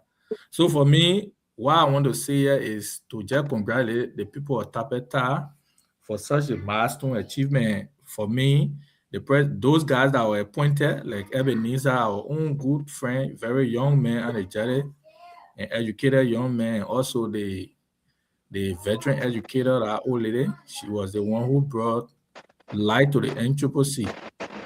So I think the people of Tapeta will benefit from that with all hands on decks. So the CDC the CDC guys are claiming project. We're not here to claim project. The only thing we hear now is to show what we are doing, what the government is doing. We're not here to be showing things that they're not happy or what they want to do. No, we are showing projects that is being done and being shown to the public. But I don't know whether that's the only topic though. But I wanted to ask Chairman Kman. Yeah, you can ask any question. You can ask any question. Okay. That's what I wanted to know. Chairman, I saw you of recent with the composition of the Nima Solidarity. And I really wanted to understand there are being series of concern in the corner what really the Nima Solidarity is about. And we saw Honorable Tingman heading that movement a few weeks or month he was appointed.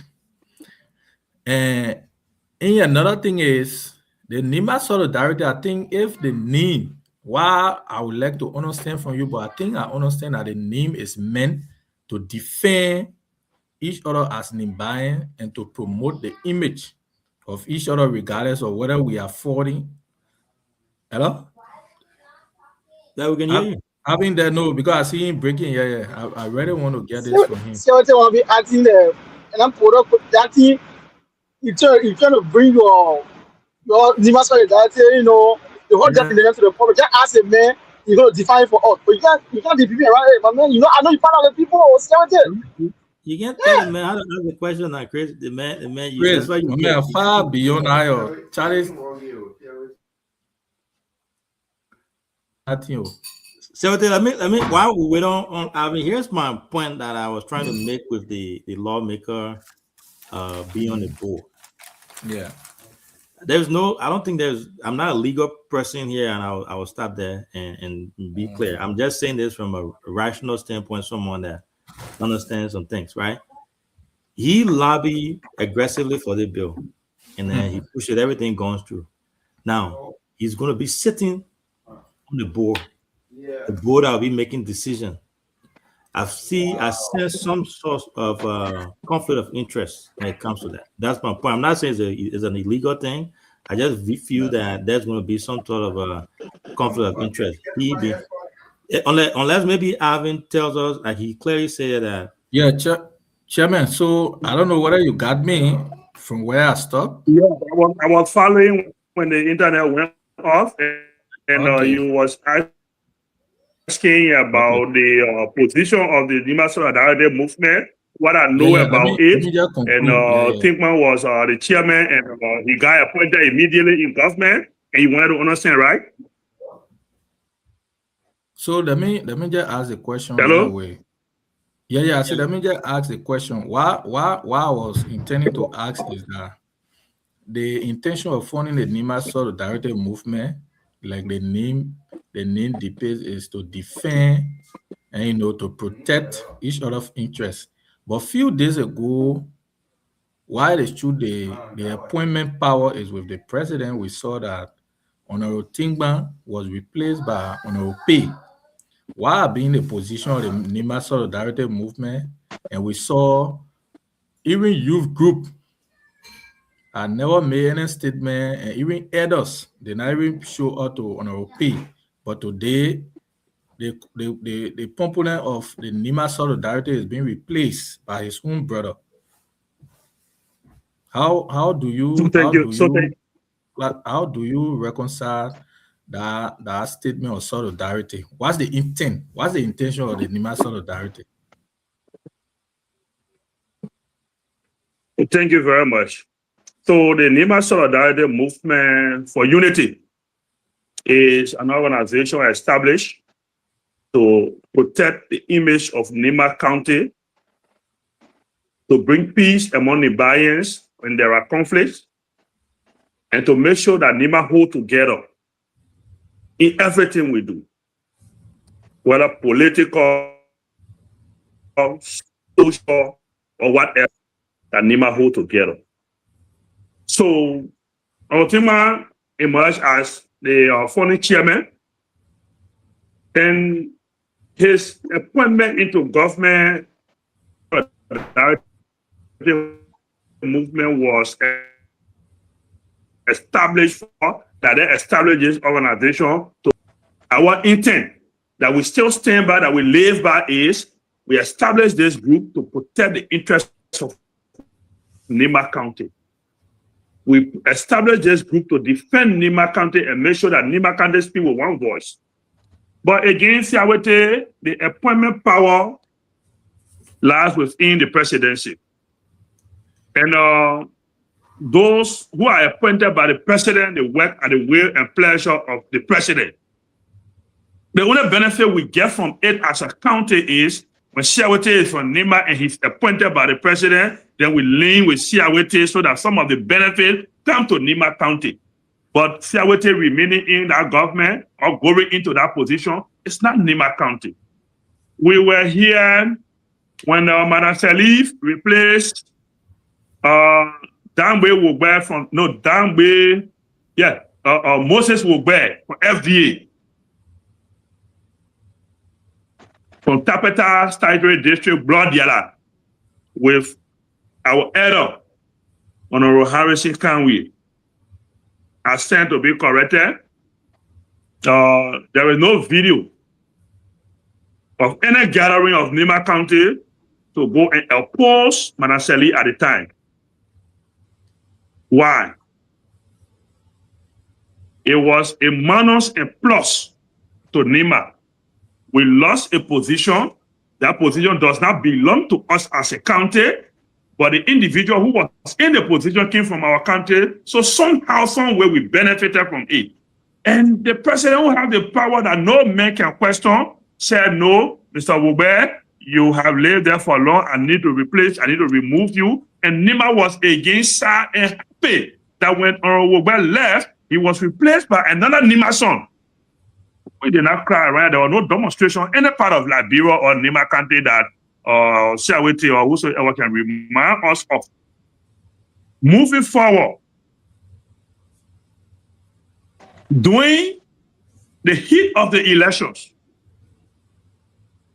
Honorable Kopokura from Tapeta again was removed from a position. And that particular one, there were a lot of people who had issue with it and voiced out openly because it was politically motivated. There was nothing personal that Kopokura did. And the CDC government decided to bring that divide and rule in Nima. But be as it may, Nima did not go on strike. Nobody went on Facebook to attack Honorable Wadi Duna. We embraced our brother. He took the position. We respected him at the time. And up to now, we still respect him. There was no outcry. So when President Boakai, who is a personal friend, I don't know who in Nima is so close to President Boakai as compared to our big brother Wemope. What happened between them? In fact, Wemope appointment to government, I stand to be corrected. I don't know who the Nima made that influence it. That was personal thing President had the expressive confidence in him appointed him.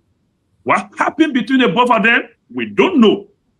Along the way, he was recalled. Blessing for Nima County, another son of Nima County, who is the chairman of the Nima Solidarity Movement, was appointed. My brother Siaweti, everybody wants to be represented in government. We only had 2 ministers. They removed one and took that position and carried to River said, was it going to be a happiness for Nima? We said no. More besides, President will now call you, say, come and serve your people. You say no. So Otingman had to take the job. Otingman had no hand.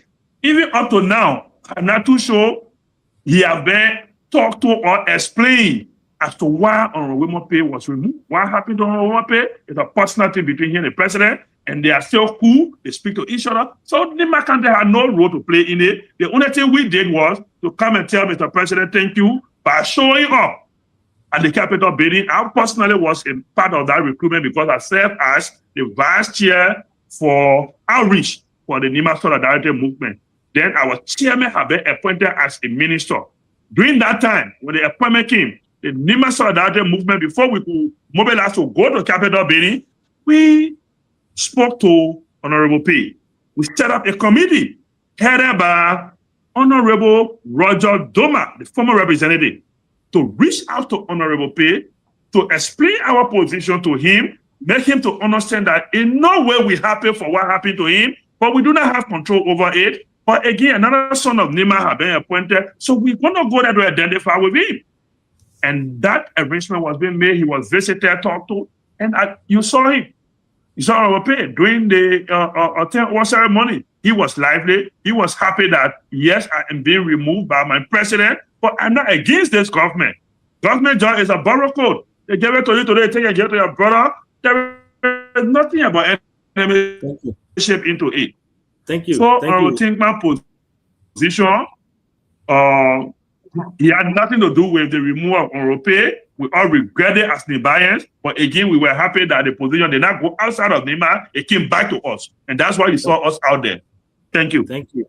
Thank you. Thank you for that. So, CEO, I beg you a few seconds. The reason you still got your second question.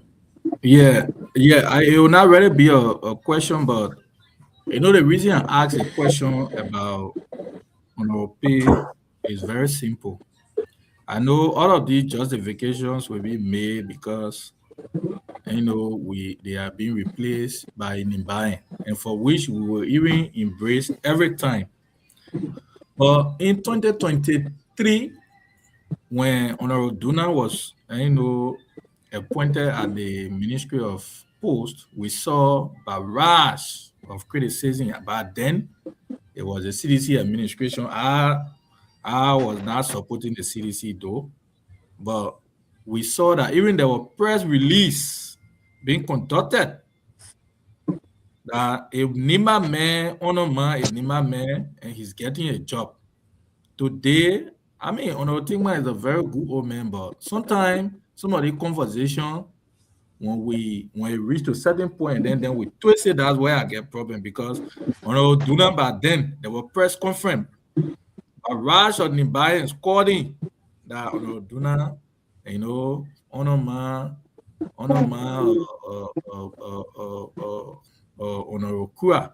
But then before the appointment of Honor Kobo Kua, you had the late Dr. Frederick Knockett, who was serving that position on Nima me. Mind you, by history, the Post and Telecommunication are always been given to the Nima people. I want to be road there. Yeah, Post and Telecommunication, that's what it is. So, post office. Yeah, so from there, when Dr. Knockett left, they appointed a Nima man there. And mind you, the current minister of post, he say from Nimba, He was also a deputy minister in our place. So he had always been a minister, a NIMA ministry. What I'm trying to say is that it happened in 2023, in fact, 2018, that the Nokia, when they remove him, they replace him with Councillor Kura. Like you said, it's a borough code. Why was then the people were doing pre-release? So it said at certain people, it's a borough code, and at a certain point, for me, that's what caught my attention, because at the time, I listened to that press conference very well. Very, very well. Say Yeah, NDRO. Say NDRO, cemetery. NDRO come a press conference. NDRO. I know who then called for the press conference.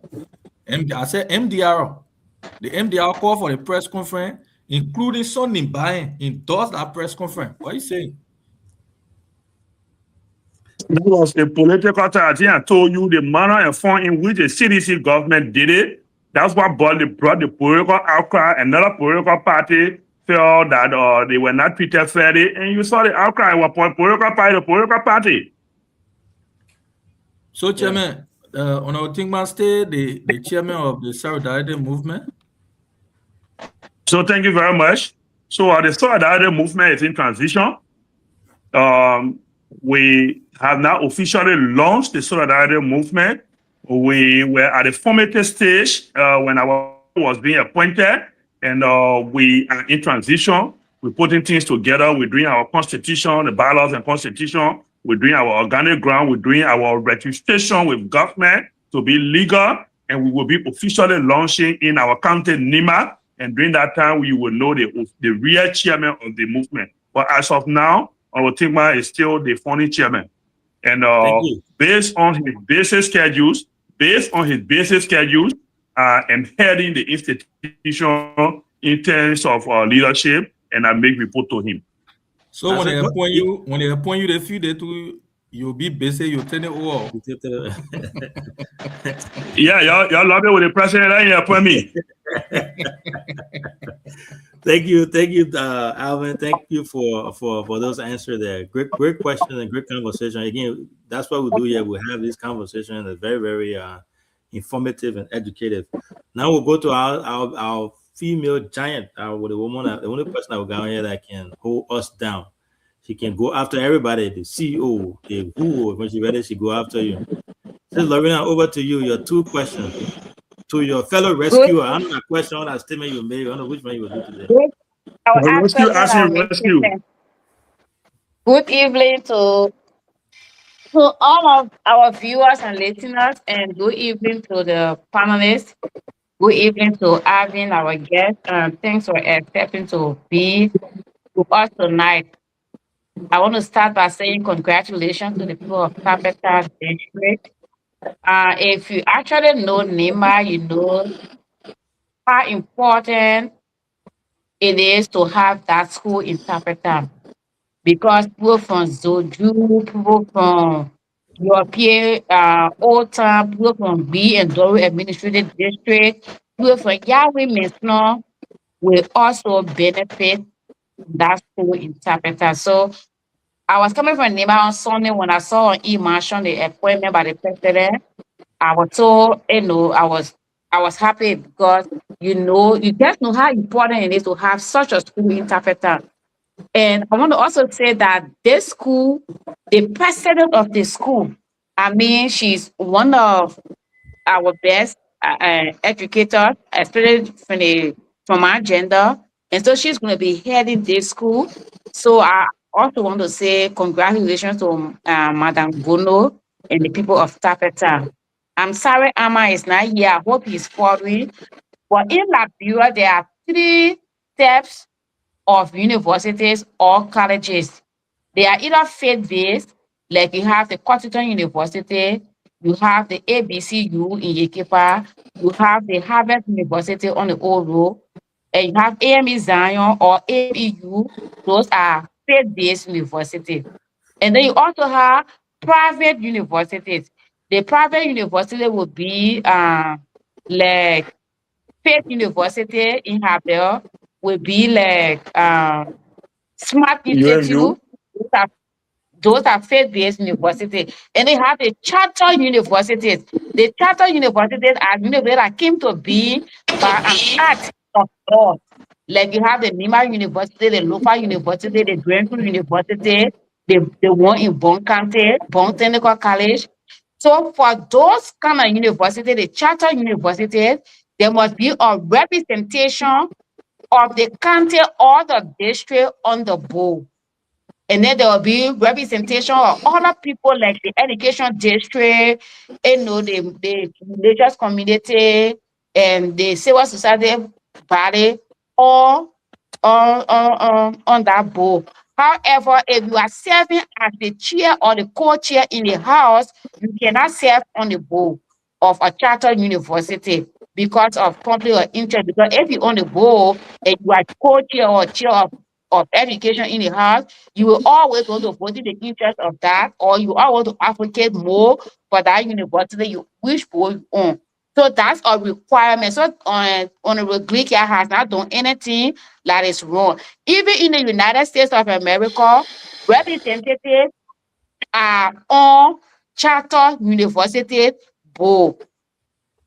So it's not anything that is unique to Liberia, but just that we often make politics out of everything in Liberia, And then that's one thing I just wanted to say. I hope I'm understand that. So, and he said the institution or the credit should go to George and former President Weah.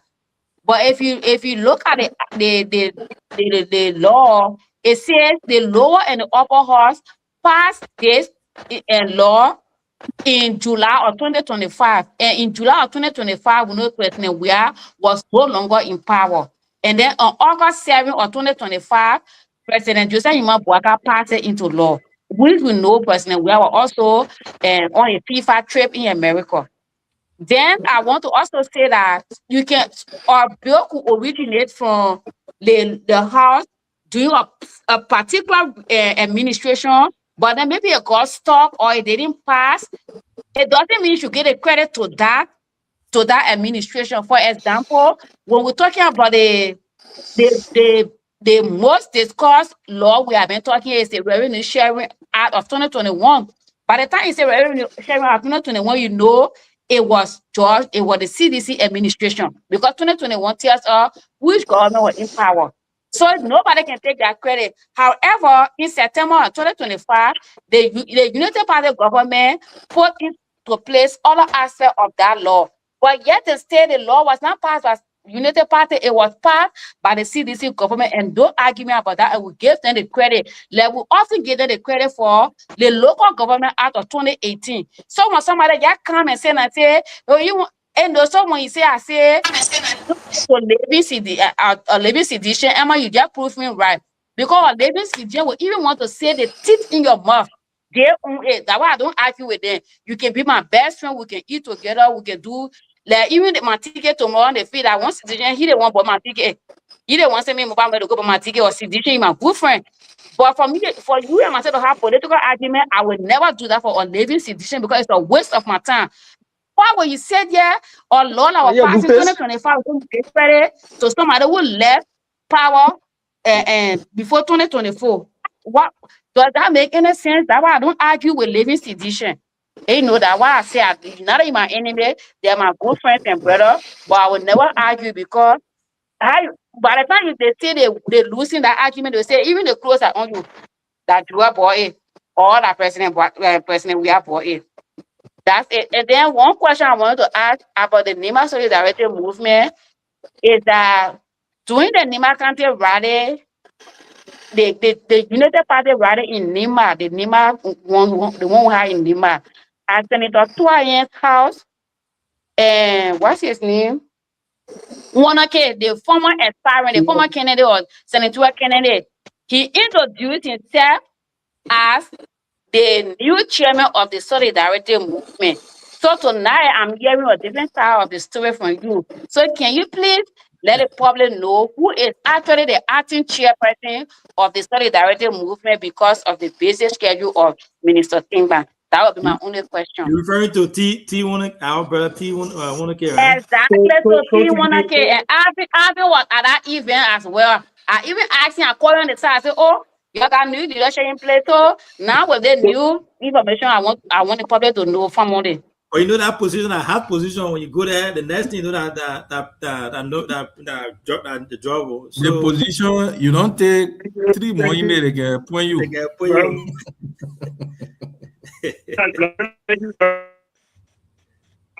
Hey man, phone breaking. The line's breaking.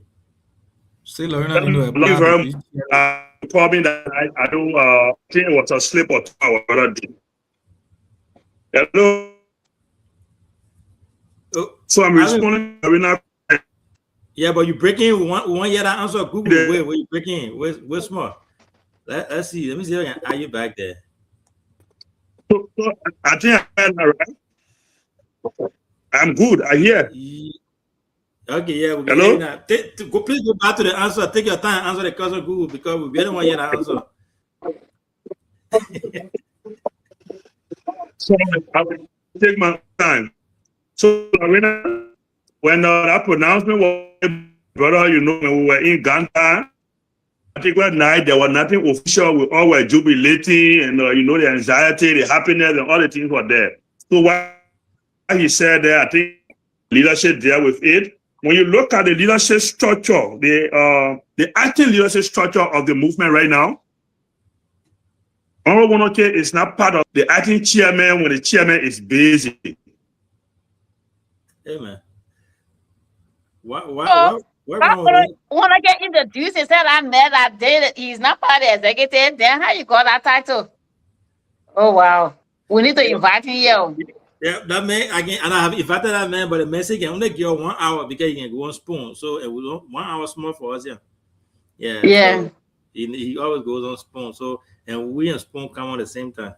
But I think it's a great question you asked, says Lorena. You know, if he said that, then they need to make clarification because that's a very serious institution they got going there. So leadership structure says a lot about. The thing is, everybody want to be on the guys want to be on the table. So at the end of the day, you know, that composition or that stuff is hugely supportive for 2029. So a big job. Yeah, once you get there now, I mean, you stand better chance. See, Lorena said need to apply for that thing.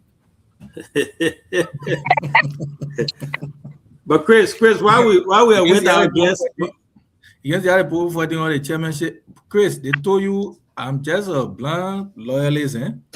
Yeah. I'm very objective and support. Say what it. The question you were asking, we were saying, collective, I know you're driving, you're saying the basic for the men to dive into your own answer for your child. But CEO, thank you. Now I've been following, you know, say Lorena, I don't want to follow a bit of a CDC because she's not part any product party. We don't know her thing. We only argue with people who part of product party that we can take the debate with. She have feel to join the party, she don't want the people teach her. Then why she want to be denigrating CDC around here? She have to take the side. That will tell her son, we can know her standpoint. She not yet joining the party, she can be part of it. No, I come in, say what we clear here. We're not pushing up the double game. That's a lot of people tell you what's the definition of denigrate? You see, I come see Lorena. Are you making me a subject now? Ask a question, not again. I'm here. Okay, Chris, 1 second, yeah, I beg you. Sorry, Chris, we didn't mean to cut you. That our guest was making a very salient point. Let him land, and then we'll go to you for your question. So, we want to hear about the chairmanship. That chairmanship position. You said something. I'm not going to put words in your mouth, but you said what? So let me talk about it. Let me finish.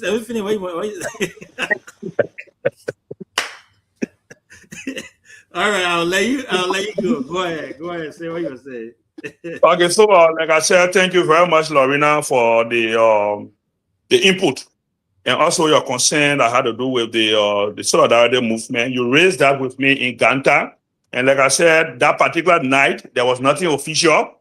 We entered Ganta on the eve of our program. We all were happy, playing, and doing everything that we need to do socially. So whatever our brother Wonoke said over there, it was said out of anxiety. It was that official. That's what I said. Now, the the structure that we have, we started building the structure when this appointment came in. So at the time, we had not built a complete structure for the NIMA Solidarity Movement. But what I know is at the time the Honorable was appointed up to now, Honorable Wonoke had not been appointed to any executive member position. I was appointed from the initial stage as the vice chair for outreach. And then Alexander Sua was appointed as the vice chair for operation. And then Bill Malema Wanta was appointed as vice chair for publicity. And then James Tolong was appointed as secretary general for this movement. And Honorable Matoneke Tinkman served as the founding chairman. And we had Edo Topa, and the rest of the guys were all guiding the process. And we were moving on with the filling in. We had 27 leadership positions, and all the leadership positions were not filled in until the minister was appointed. So we just stopped at the names that I just called as the current executive members that were fully appointed, and they are fully functional. So when he got appointed, I become active with a lot of activities. He will call me, go and do this, organize this one, mobilize this one, and we've been running with it up to now. I do it and make report to him. So any other thing I had to do with the running of the organization, when he called me, I'm out of reach, he will call Alexander Sua, inform him, and he will inform the body, and we've been moving on. So right now, what we're doing now is we're going to go for a retreat, do our constitution, bylaws and constitution, our entire organic ground. We bring it, we validate it, we go to NIMA and do the official launch. During the official launch, the acting chairman will be announced, and the acting chairman will take us into election. But as it stands, Wonoke is not the acting chairman. Thank you. Thank you. Thank you, Mr. Honorable Wonoke is not the acting chairman. It was just a slip of tongue when he spoke out of excitement in Ganta at the GB rally. That's from our brother, my namesake, the man that stole my name. So, Chris, we'll have you ask your 2 questions to your fellow Tapeta brother, and then from there we'll try to take leave of our guest. He's been here since about 2 hours now, so we want to respect his time. So you ask your 2 questions, and then from there we'll take leave of our guest. Oh, thank you, CEO. Not just question, maybe I'll make a brief statement. That will be. Let me say good evening to people having. Yeah, hello, my dear brother. Happy New Year and congratulations to us, Tapeta people. Yeah, thank you. As many have said before, let me use the medium to say congratulations to Tapeta. It's a bold step for us. And the sons from Tapeta, we will support that idea. I don't think we'll go against it. It's a good initiative for our young people, our assemblies. We will not have the opportunity to try to maneuver. But I just have a little concern with, our guests. Let's say the map from our say Lorraine and the guests. I don't question anything. I think the bill started. It wasn't a new party regime. I remember the honorable posted before on his Facebook page. I think I was posting the chat for a year. So I want us to be real to the public because we have a lot of viewers that find the program. Since Lorraine and also our guests. Honorable Greg presented that before we went to election. When he passed in the lower house, he posted on Facebook. Yeah, he posted on his Facebook page. Yeah, 2020 before the central election. So Senator Yang Toyin was here around to be the co-sponsor of that bill. Yeah, it was way before Ms. Allen's VP who was still in the House of Representatives when that bill went in. So I will give you to the public that will be real. No, on the side of the I will not be only when I give when the opposition does the referee team will say yes, it did it.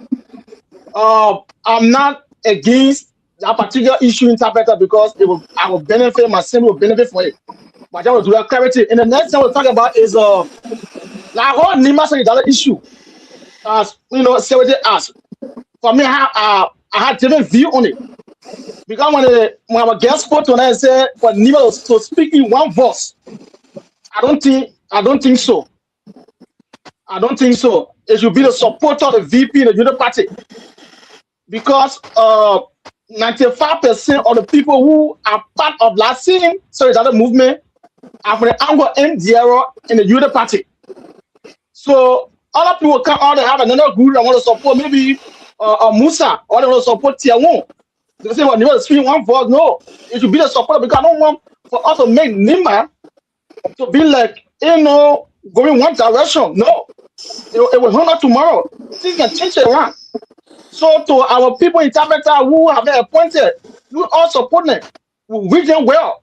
But to my people, with my final question I have tonight, collectively, people, where you stand? Are you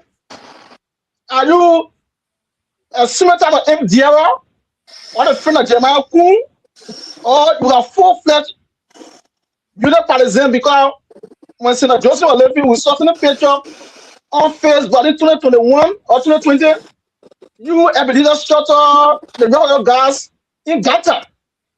I don't know, 2021, 2022, I don't know, but in between there, or 2020. That you got John NDR, was it true? Can you confirm it? Was it true that John NDR? Or are you a full-fledged unit party? Thank you. That's my question. I appreciate well. Thank you very much. And before I answer your question, I want to go back small. When you talk about the solidarity movement, let me take you to Tapeta. When you go to Tapeta district right now, the chairman of the solidarity movement Tapeta branch is Biboloski Demi. He's not a unity party man. He campaigned for CDC. In Tapeta, you got Wilton Blooming, who is the chairman for the CMC Tapeta. He is also on that board as vice chair. You got the CDC, Masinta, in Tapeta. They all form part of the solidarity movement because they were so curious. They came and sat down. We explained to them what the solidarity stands for and what the solidarity mean and what we want to see happening in Nima. They bought the idea, they pledged their membership, and they are working with the solidarity. So the solidarity is not only about VP Kun supporter or Unity Party people or MDR people. Get that at the back of your mind. Anybody, even my brother Amma sitting on the show, has attended the solidarity movement meeting before. I invited him. He's a sedition, I know. So let's lay out one to rest. The solidarity is about all of us. I even called you, Chris, before, and I told you about this solidarity, that you can be a citizen, you can be a part of it. What we want is anything that Nima interested tore on, the solidarity should be able to support it. We should not go against the interest of Nima, the majority interest of Nima. That's what we're talking about. So it's not a group only for VP, only for Unity Party, only for the other party. Now, to the issue. You was not here when I started my intro. 2005. I started getting involved with politics 2005. Okay. And in 2005, I joined the Unity Party. Hello? Oh, yeah. Yes. Sorry, go ahead. 2005, I was a member of the Unity Party, but not very active to hold position. So I worked with the National Election Commissions at the time in 2005. 2011, before 2011 election, Honorable Harry Yuan invited me to Theophilus Bayadao. That time I was heading the Tapeta University students. He invited me, big brother Theophilus Bayadao, and the late Preston N.G. Kakaza. That time Preston was a citizen because he was working with a citizen lawmaker called Alomita Enoch Ba. The old man called us to his house in his bedroom, and he explained to us the reason why he wants us closer to the Unity Party. I said, but for me, I've been with the Unity Party. I'm a sympathizer. I don't have a position in the party, but I am in the party. I've been supporting the party. And it was based upon our request. The three of us joined. We went to Tapeta 2011 and vigorously campaigned for Manaseli, and she won that election. 2017, I served as a spokesperson for the Unity Party Tapeta District campaign team. After the 2017 election, 2020 election, I got engaged by the current vice president to help him with his campaign, his senatorial bid. We were on that arrangement for 3 months. When I saw the logic and I concluded to work along with the vice president, with the representative at the time for his senatorial bid, we created a group called the Tapeta Solidarity Movement. No, sorry, the Tapeta Leg-Minded, the Lower Nima Leg-Minded citizens.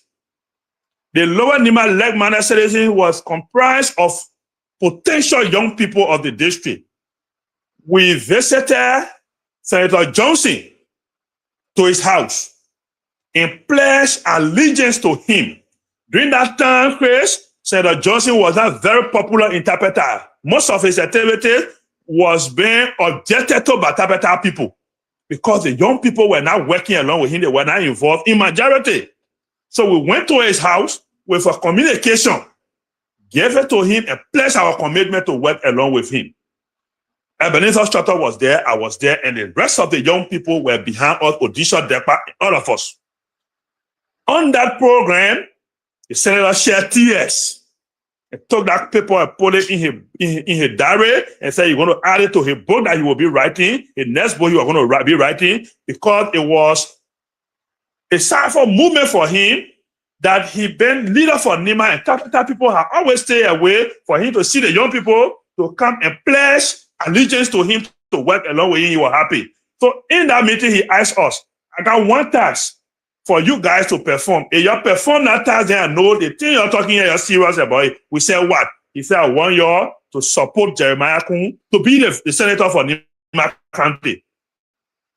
I brought our groupie to you from your district, and the county voted him. But as we speak, our groupie is not fit to lead that position right now. He's not well. No malice against him, but Jeremiah Kun is fit to take into that position, the development you're doing in Uganda, to take it all across the country. So I want you to come.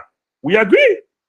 And that's how we got into that campaign. We vigorously campaigned, and you go to the record in district number 6, where Senator Groupie hailed from. He was defeated by the current vice president in that district. And that's how our friendship started, and it went up to 2023. And currently, we are still friends. Thank you. Thank you. Thank you. CEO, begin a second, thank you, CEO.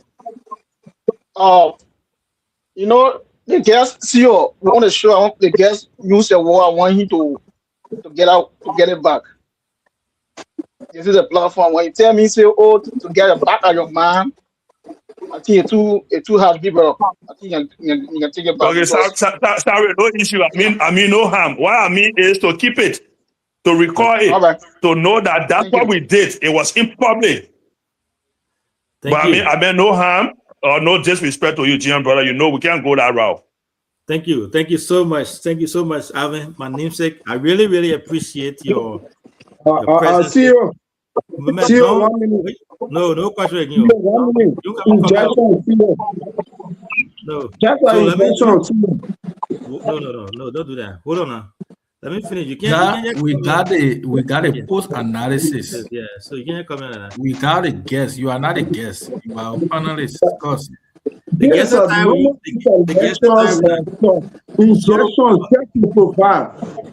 It's a normal intellectual jargon that people use universally.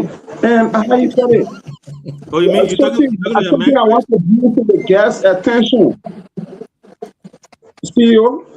What you talking about? What you say?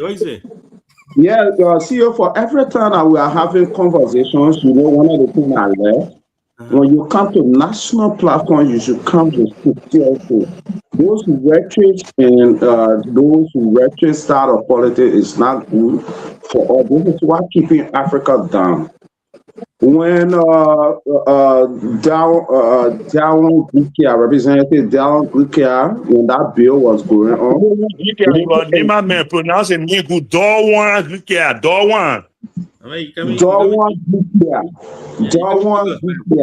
When those bills were going on, Dawan Gukia was a CDC supporter.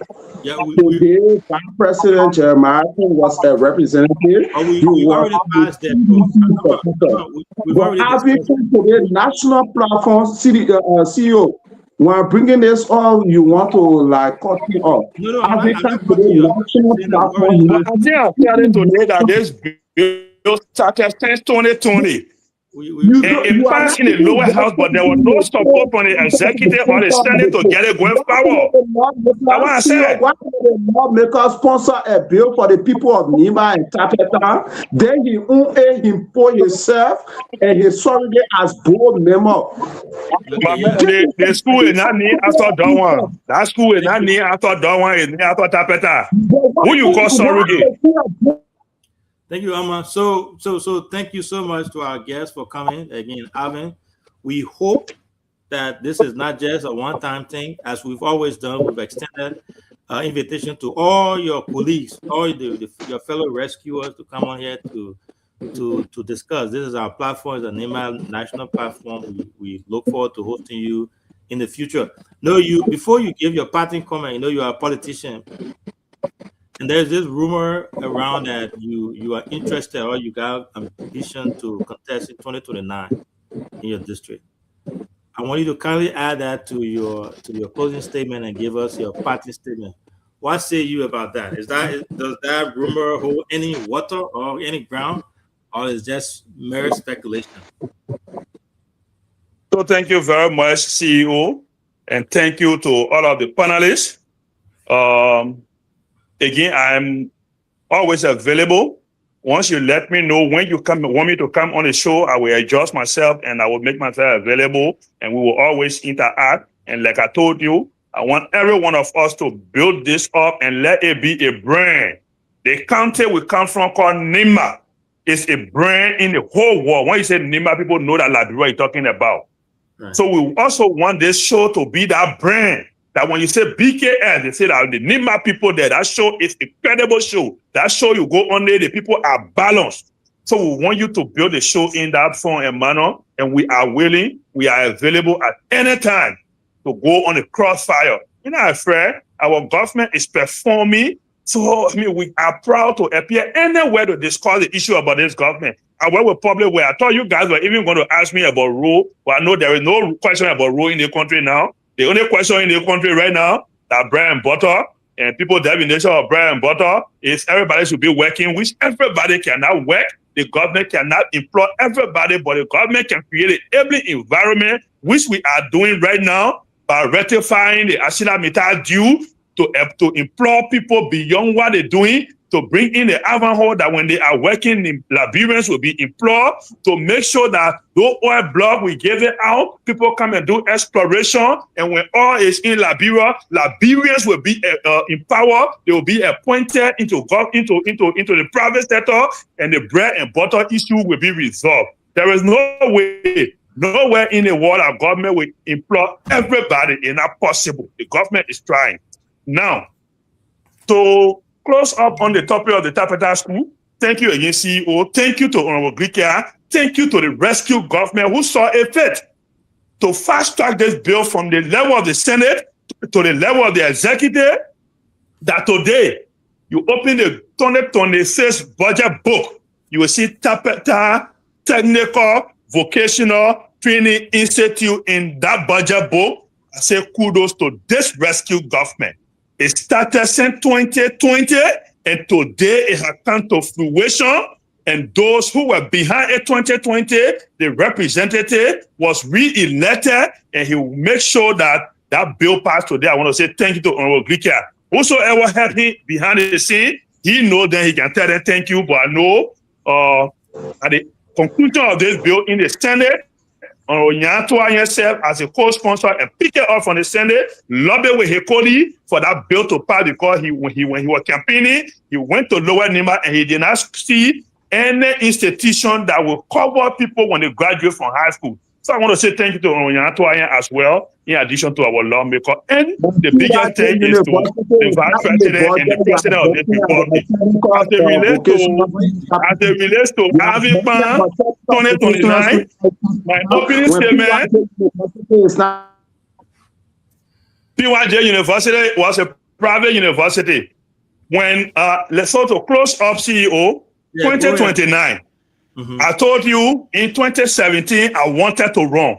I had interest in politics. From the time I started knowing myself from high school, I played political role in high school, play it in university, and outside of the university, in the larger society, I am playing it. So 2029 is not off the hook, but I have not sat down to put a team together to say I will run or I will not run. Honorable Grikia still enjoys the confidence of the people of District Number 6 up to 2029. Anything happen beyond 2029, you will hear it. There's a radio. Your ears are all out there. 2028, 2029, you will start seeing those who want to run. 2028, 2029, those who will run, those who will not run, you will know them. But as it stands, our lawmakers still enjoy the confidence from every one of us. And we tell him thank you for those bills. And we want him to put more bills up that Tapeta will be a shining star. For 2029, don't rule it out. And also, don't keep it. Thank you very much. All the people that giving Representative Donald Grikia, his entire friends of Donald Grikia, they are not supporting you. So stop breaking up on the entire team, they are not supporting you. When the PYJ University is not in the budget, you are breaking about Technical Vocational School in Tapeta. University is a private university.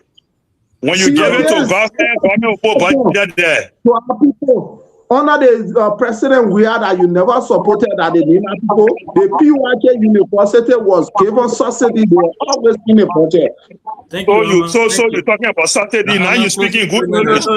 You're speaking good English. You talk about subsidy. So, Alvin, I'm a man. You can go. You can in our discussion to your GB shop. No, I'm myself will end it tomorrow. Here myself will meet tomorrow. We end it. No one can meet. Thank you so much again. I want to say, Lorena, when you see this, then you are their enemy. On behalf of the platform, I want to say thank you so much for coming on the show. Again, our doors are open. Let's promote the show. Come anytime, and again, when we have time, if we had need to invite you, I know your number. You're my friend. I'll reach out to you, and like you said, you show us that you are willing to be with us anytime. Thank you so much, and have a good night. Happy New Year. Thank you very much. Thank you to everybody. Thank you. Okay. All right.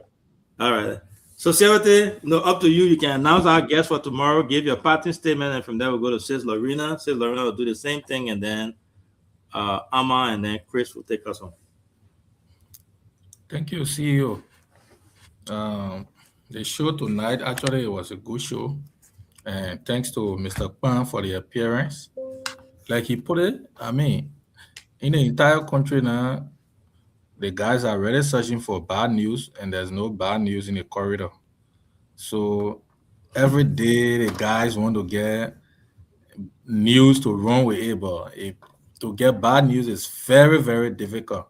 I think maybe the only bad news that we have when LEC go for like 10 minutes.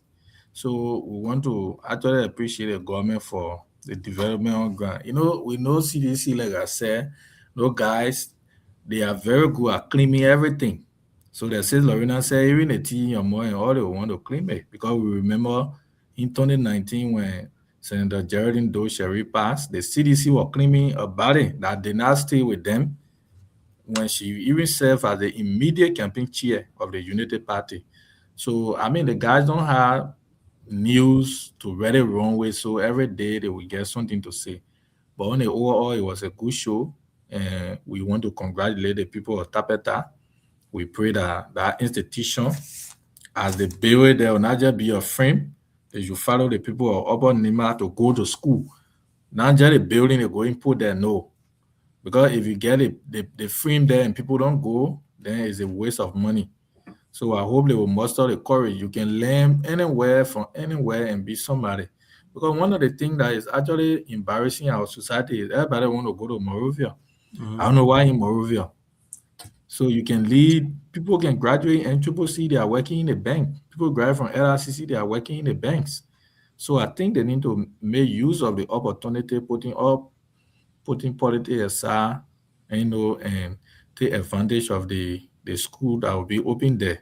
So we want to congratulate the government. That's why we voted for this government, this responsible government.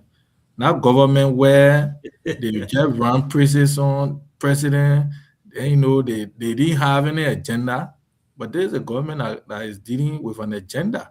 Today, AMA is paying less than $100 from ELB Junction to Broad Street because the price of gasoline. So, you know, they will not be sincere to come to the platform to acknowledge what is happening in the regime of the United Party.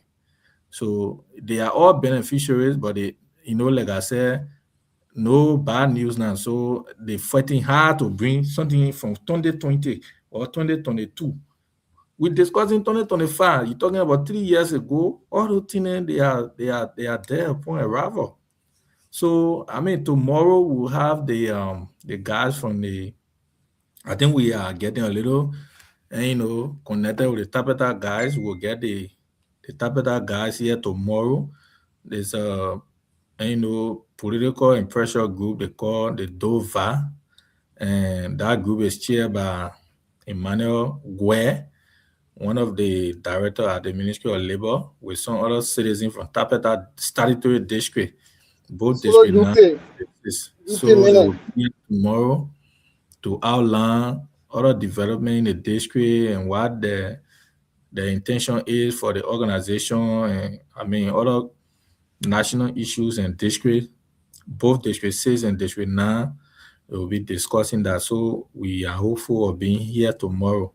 So, you know, Chris, you need to understand me. I'm not just a mere supporter. Like we always told you, the United Party will not a sedition. I don't look at, even if somebody is killed in the UK, they still Don't go there. The other one. So Amma knows me very well. We speak to the issue. So you should acknowledge the government for the good we are doing. In your own Tapeta, I don't know how many days or how many weeks you can record there. But today, university under this regime. Every day I offer, I don't offer money right now. I want to hear project, so don't that one debate. I'm not thing. Thank you so much. I think my namesake did well with all the internet and network problems we had. He still fought very, very hard. I'm a director of a B-man. Yeah, the man, but he did extremely well tonight, and I really appreciate that. But see, on the show, we have to be spending more than $4-5 every time you put $2 data. I can't even carry you on the show. That's true. So since Lorena will go to you, your closing statement, from there we'll go to Amma, and then from Amma, Chris will take us home. Okay, thank you, CEO, and thanks to the panelists. I would like to start with Chris, my fellow North Dakotan, and then Amma, because they used me as the subject, but I took for the time of asking that question. First, I did not denigrate CDC except where you have a different definition. Amma came up to say that Avi is his friend, unlike me, who say people or CDC, we are enemy. And I said, no, 50 divisions are not my enemy. I have friends in the CDC. But what I have always said that what I have always said, I speak good English. I did public speaking in school, in high school, in Sierra Leone. I didn't go to school beyond the hall. Listen to me. What I have always said is that I don't argue with a living sedition. I've said it plenty of times. And the reason is simple. By the time a living sedition is losing one argument, he will jump the next thing he will say, your grandmother, he born your grandma. Knowing very well that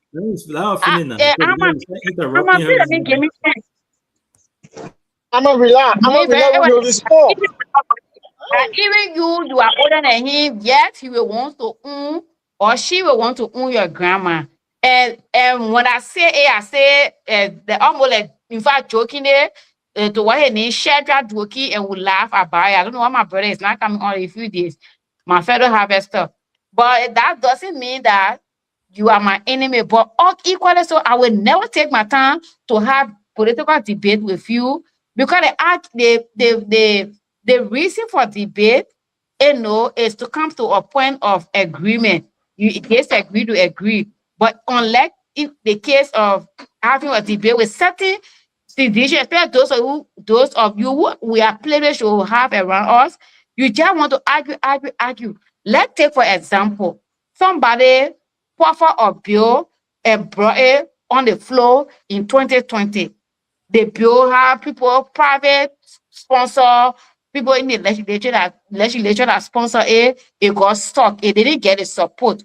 But you are saying today they should still give credit to George Weah. You know, it does not only prove me right, it also tells that you need a little education on how to go. The bill passed in the House of Representatives. Listen, there are two horses. Both horses must concur with a law, with a bill to be passed. One can do it, brother. One cannot do it. So, like I'm saying, this does not only prove me right, your argument does not only prove me right, it also suggests that we need to take our time, invite some experts who will come and tell us the process of bill going to law and how it happened. At least there's sometimes people know that, okay, this thing, yeah, it happened, but it's not everything that, why when we're talking about Revenue Sharing Act of 2021, why nobody gave credit to Unity Party, because Unity Party did not do a damn thing about it. It was on the CDC regime. We're talking about a local government act today that made county administration to be functioning independently. We gave the credit to CDC government because it was in 2018 that it was passed. So we're not getting any credit to the CDC for what they did not do anything about. If the lower house passed a bill, according to my research, the bill was passed by the both houses in July 2025 and August 7, 2025, the president signed it. So I'm gonna take that. And then I also want to say that something that I haven't said tonight that many of us didn't know, especially me, is that the Solidarity Movement set up a committee or a dedicated that went, headed by Honorable Doma, went to meet Wilmot, former Minister Pay. I think that was very important.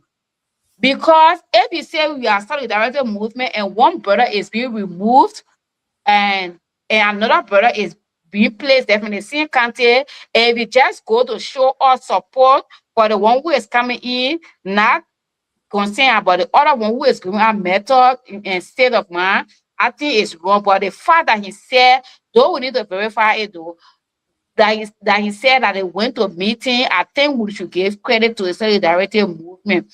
And for me, I don't buy the idea of people saying, oh, why they remove Minister Pay and put Minister Tingban there.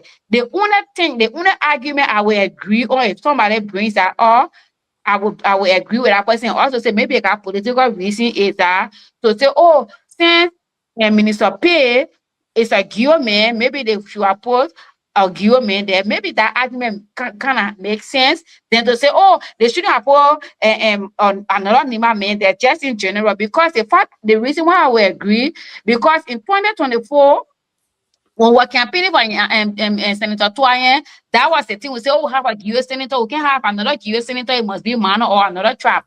And then in 2025, when we're campaigning for Senator Coker, we say we cannot have Senator Toyin or Mano senator, we have another Mano senator, so we have a US senator that is qualified. And then when the issue of Honorable Doug Coker came about, when he left Commerce, and then they went to another RG, they said, oh, it has to be a Mano person. So because of those reasons that I just said there, I would agree with the fact, or with someone who argue that it should have been a Gio person. But if it was not a Gio, if it is not a Gio person, which I agree with that argument, but to say generally that Tingman shouldn't have accepted, I think it's wrong. Why if Tingman say, okay, no, I'm not going to accept it because it's the owner money, my Nima brother, and then it goes to Bomi County or to Lufa, they're going to sit here again. The same people that are looking for bad news, the bad news town crowd will say, oh, and Nima, it's not an issue yet. So I would say that the president has the prerogative to appoint, to nominate, appoint, and dismiss. Even today, we can look at tomorrow to see he mentioned that he has removed another appointed official. When I say, oh, why this happened, why that happened, and obviously it's interesting, those things happen only in Nima alone. For example, the lady that was to Noka when she was removed, I think the person who went there is not from the same country she from. And there was no argument about you people coming to platform and wanting to do this and wanting to do so. My sister from Bon County tell Mr. Yala said, we need to be coming down. We shouldn't be taking everything so seriously. We need to slow down. So you're not past Bon County when you're going by Nema. Similar thing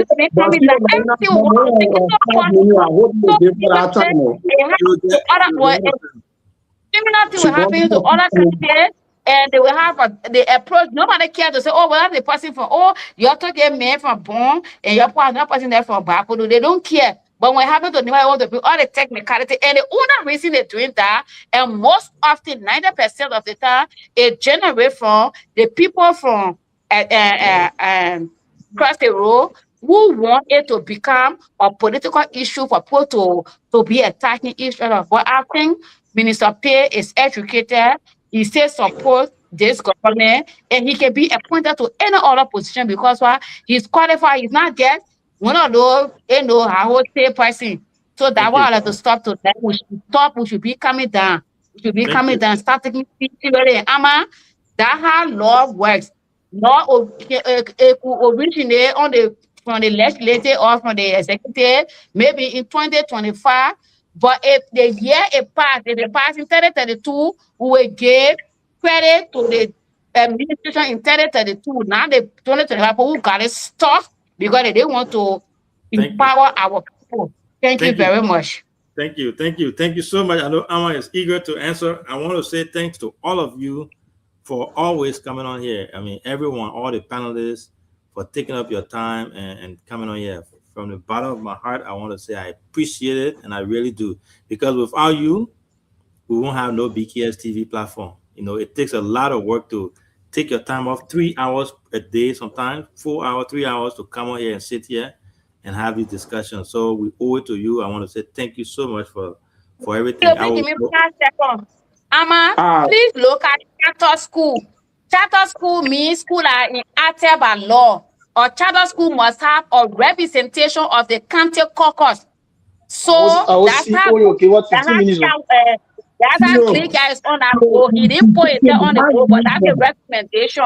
I mean, that's a requirement for charter school. Charter means a key to be by law.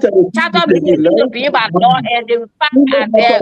I spent 1 year on computer higher education, and I know that that's part of that policy. So he didn't put his head there, but he didn't know you were just putting one other house person who was giving information. I'm gonna go ahead now. So it's up to you. You give us. CEO, when people come to national platform and they are uninformed, it is a complete disaster. CEO, people need to respect people here.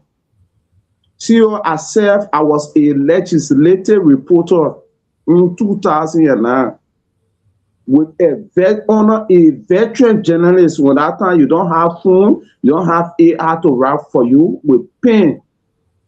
Philip Wisse, veteran Liberian journalist, from 2009 to 2012. I resigned. I took on an office job with Honorable Julius Barron because I served as a campaign manager in district 10 months to Raro County.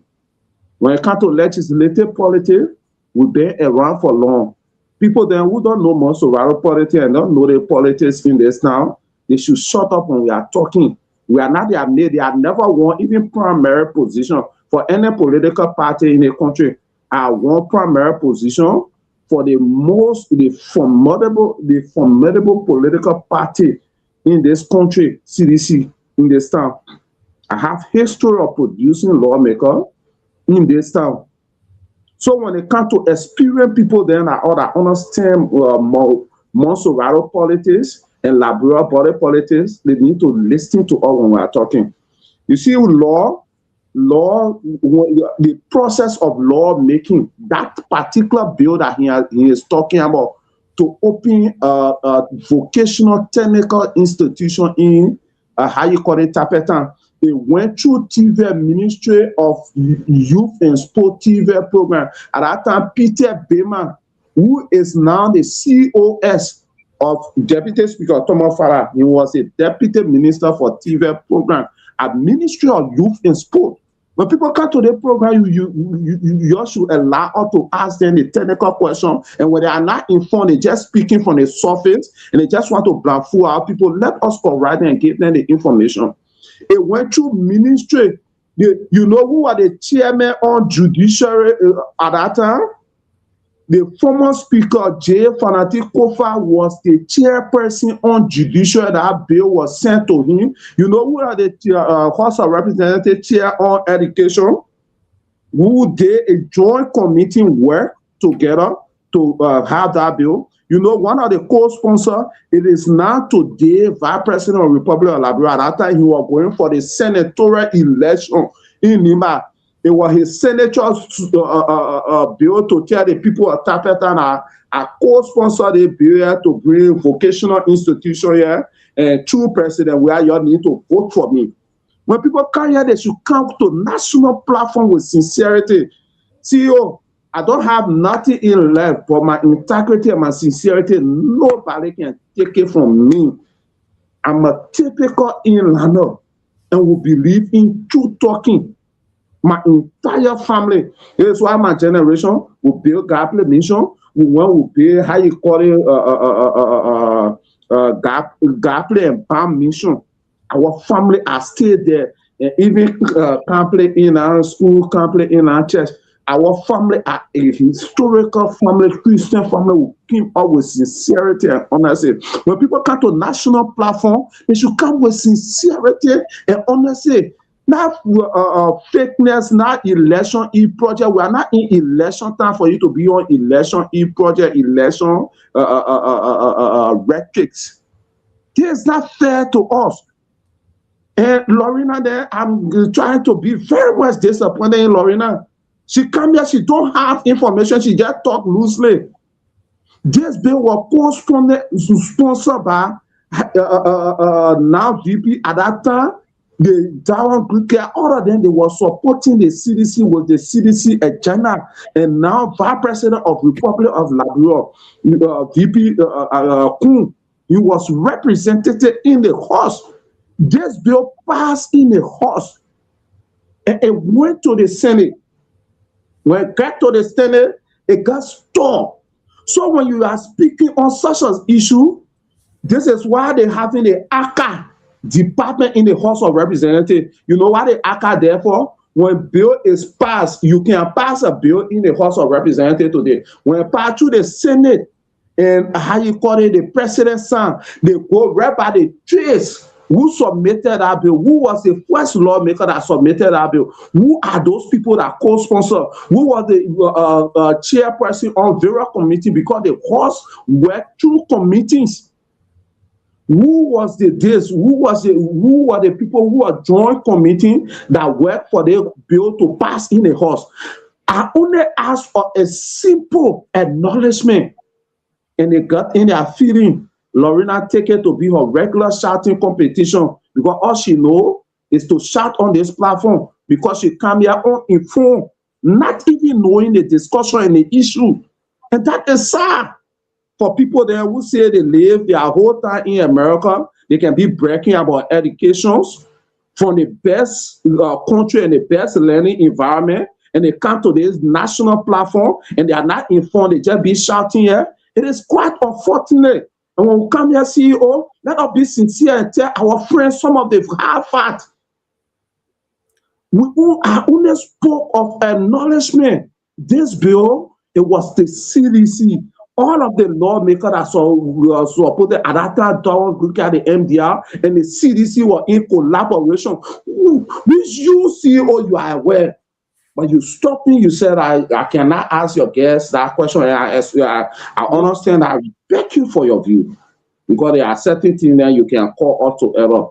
But not to allow a Lorena to be on her regular shouting competition, acting like she informed, which she is not informed. Now, see, this is my issue. Just to conclude, how you call it, quietly, let the people of Nima see, this is a conflict of interest. The lawmaker cannot pass a bill. Then he made himself a board member. He made his surrogate board member. And if son of Tapetan district, like Sarah, critical man like Chris, then from Tapetan district should allow this to continue, and they don't speak about the conflict of interest, and they don't speak about it, we will be disappointed in them. Thank you. Thank you. Thank you so much. So, you know, that's what the platform is for. We're here to disagree, you know, to agree on something. So you have your say, Sis Lorena has a say, Chris will have his own say.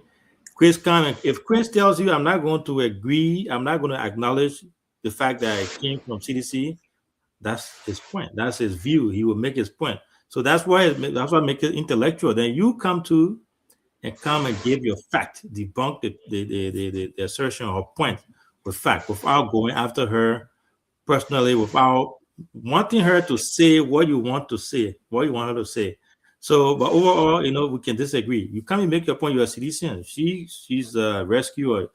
They don't want to agree with you. We can't force them to agree with you. So you say your point, and then our audience, our listeners, the followers, the viewers will be the judge. So again, thank you so much for making those points. Chris, up to you. Take us home. You got 1 second. Thank you, CEO. I hope you can give me the 4 minutes. 4 minutes and no problem. Thank you. I'm gonna got more than 10 minutes. So you get close us. Yeah, thank you. CEO, I only have how you call it 7 minutes. I started how you call it. I started 11:43. I ended 11:50. Okay, that 7 minutes. 7 minutes. Okay, 7 minutes. Go ahead, Chris. You got 4 minutes. Thank you, CEO. It was a good show tonight, but I'm a little disappointed in having all his story was just about Unity Party because he tried to protest something. But I want to just inform Sis Lorena and what do you want to protect? Is it what? Why you want to protect? The men are protecting their job and the social movement. But I'll come there. That will be my last point. I just want to talk a little bit about Sis Lorena and started to talk about looking for bad news. CDC is not looking for bad news.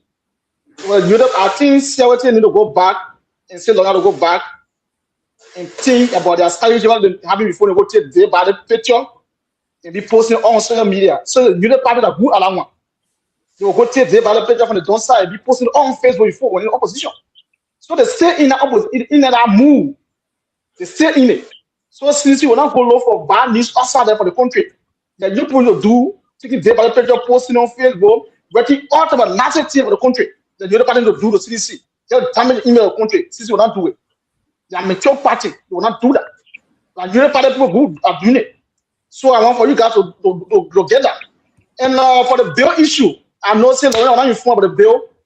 What I keep in purposely because the bill, it was passed during, we are 2020. So it wasn't about Bwaka. And you want to get, person of Bwaka, you follow person of Bwaka. Because all the local originated where the started from, how they went far. I time the late Dr. Joseph Gweko was a chairperson education. Those things went to.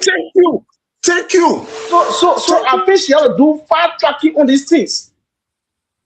So when you come to the platform to mislead the problem because you want, let me play devil's advocate and I'll give you time. One house cannot pass the bill. The bill, for it to become a law, it must be concord by both houses. So what I said bill. You are not bill. This is Serena. You are bill that pass to get to the Senate. People go to the origination of the bill. And that's one, and we get one the glory. That's what we say. We call CEO. We're not going to acknowledge George. We will not acknowledge him for what he was not deserved. The chair on education that went to Ministry of Education and went all around and have consensus about the bill. You are not even acknowledging him. I'm gonna let Chris make his point. I was going to ask a question about you guys coming. Yeah, so the reason I brought this up, this is a platform. We are educated people. We are informed find the platform. So we count information, we should be able to defend it. That's why people that came on the platform to debunk it. The bill is starting to lower how even on a blue cap post on a Facebook page. It's still that was in the chat room. So if you can, you want to get growth to another party, as usual you do, you can go ahead. It's your right. But it is prudent enough to acknowledge people who have done it. It's not CDC regime. So if you see CDC start a process right now, what will happen to you? So let me Who can be real to our conscience? Chris, 1 second. Let me play devil's advocate here. So our guests and all those things, Lorena. So what they are saying, I don't think they are refuting the fact that the bill started doing CDC regime. I don't think that's what I'm hearing. What they're saying, it started doing CDC regime. I haven't said it. I haven't clearly stated when it started doing CDC regime, the time. I think it's at 2020 or 2022, everything. But his point was, it was passed during Unity Party regime. So those are two different things. It was passed in the warehouse. It was passed in the warehouse, in the upper house. So there are two different things. A CEO. They should acknowledge. When it became law. When it became law. But President Walker signed the law. Okay, Yes, so yes, that's what they're saying. So CEO, that little father you acknowledge, CEO. No, CEO, I haven't did. not CEO. Lorena never did it. Lorena refused. CEO, the problem here is we should acknowledge where the thing started from, right? I'm coming. See, Lorena, you are the guest. You are panelists on the show. So no, we're not giving glory. I was not the one I was arguing. Okay. It was other to give glory to God. I said no. All right. So go ahead, Chris. Let me go in my next point. My next point is CEO. I think people have been having been consistent here in advocacy here, political soldier. Our drafting, that's when we were explaining from the starting, I know to come there. And you find having my people having my track record in politics. I think you I think that's unfair though. He was on the show, you had time to come in. No, you talk about it. No, you talk about it. You talk about it. About coming there. I've been talking political soldier. So now the closing argument is a closing statement. I have to say it. If you not mention, I will say about it. But you mention it. When I ask him, I ask a question. If you're NDR, you try to explain from 2005 to all the way to VP Queen. And I couldn't come back because of what it was. So there's a closing statement on the mail. People are asking from when you supported Unity Party 2017, when you put against the system of Johnson, interpreter. The same people that went back. Everyone went where? You want to Gubi. Yeah, no, I'm not going to lie. No, I think that's unfair. I'm coming, CEO. No, one second. You can't do that. The man was on the show as our guest. He was here. You had all the time. We gave you your time to ask, and you never made all these points. So it's unfair to our guest when he's not here, and then you come make all these points. I agree with you, CEO. I agree with you 100%. CEO. No, once your guest goes. No, CEO. So are you telling me our system what they get talk about? No, I think the CEO is right.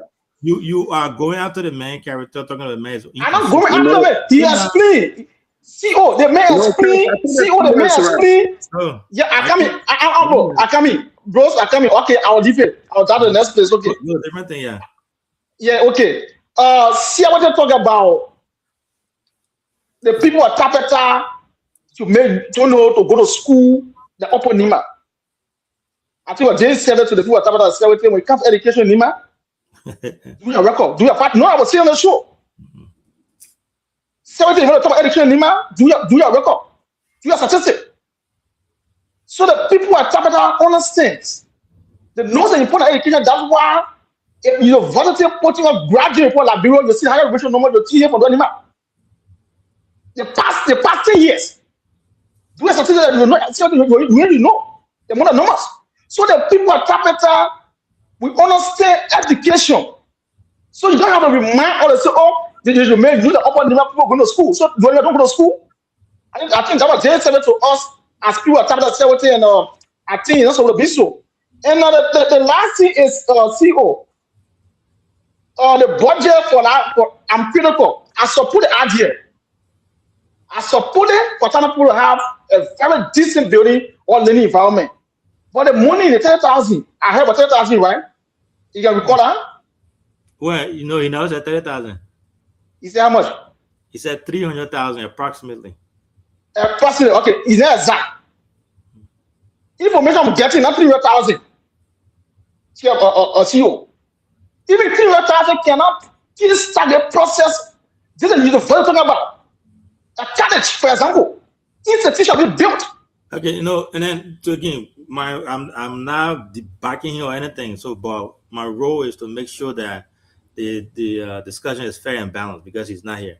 So when I press him to give the numbers for the thing, he never wanted to give it.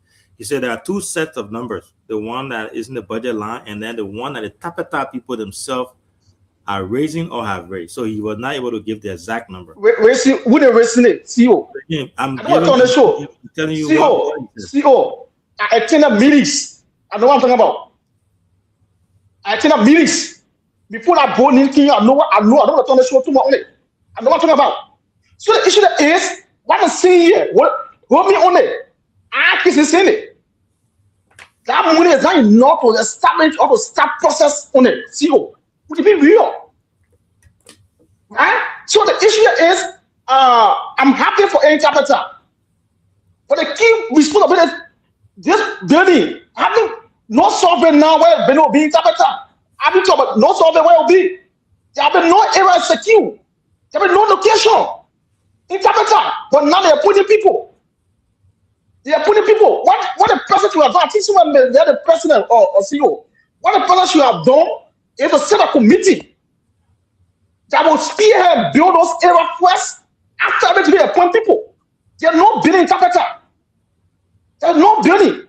There's no area being recognized in terms of the institution will be here or the government school campus. But today, you appoint people. I'm a sort of interpreter. I'm not against interpreter having this. Well, you know my issue I got with you. They just want to get the people job. The people hungry, they want job. They behind people who they so they just want to get a job. My issue I got with you on this topic is we had a guest here. He was here for all the time we had him for. When you came on the show to ask your two questions we give to each person. The first one, you made a short statement, and you said, and I quote, "I'm happy for the people at Tapeta. I'm happy for that project." All these great points that you're making now, right? You should have left the guest right here. I was speaking about it, the Tapeta thing. You from Tapeta? Wait. You from Tapeta, the man from Tapeta. All the information you're giving now, you should have left the guest here and said it. But you didn't talk much. You talked there for 2 minutes and then you asked one more question. Just thank you. People are having, I'll stop there. So now, the minute you're making all these points. CEO, I commented on our drafting. I told you better when to talk about there was a CEO to the lawmaker office. No, I said when you came on the show. Because I feel that on this subject matter, I don't have bad experience on it. That's why you see what I comment. Because let me tell you, CEO, I'm clear, I'm a super interpreter, as I said.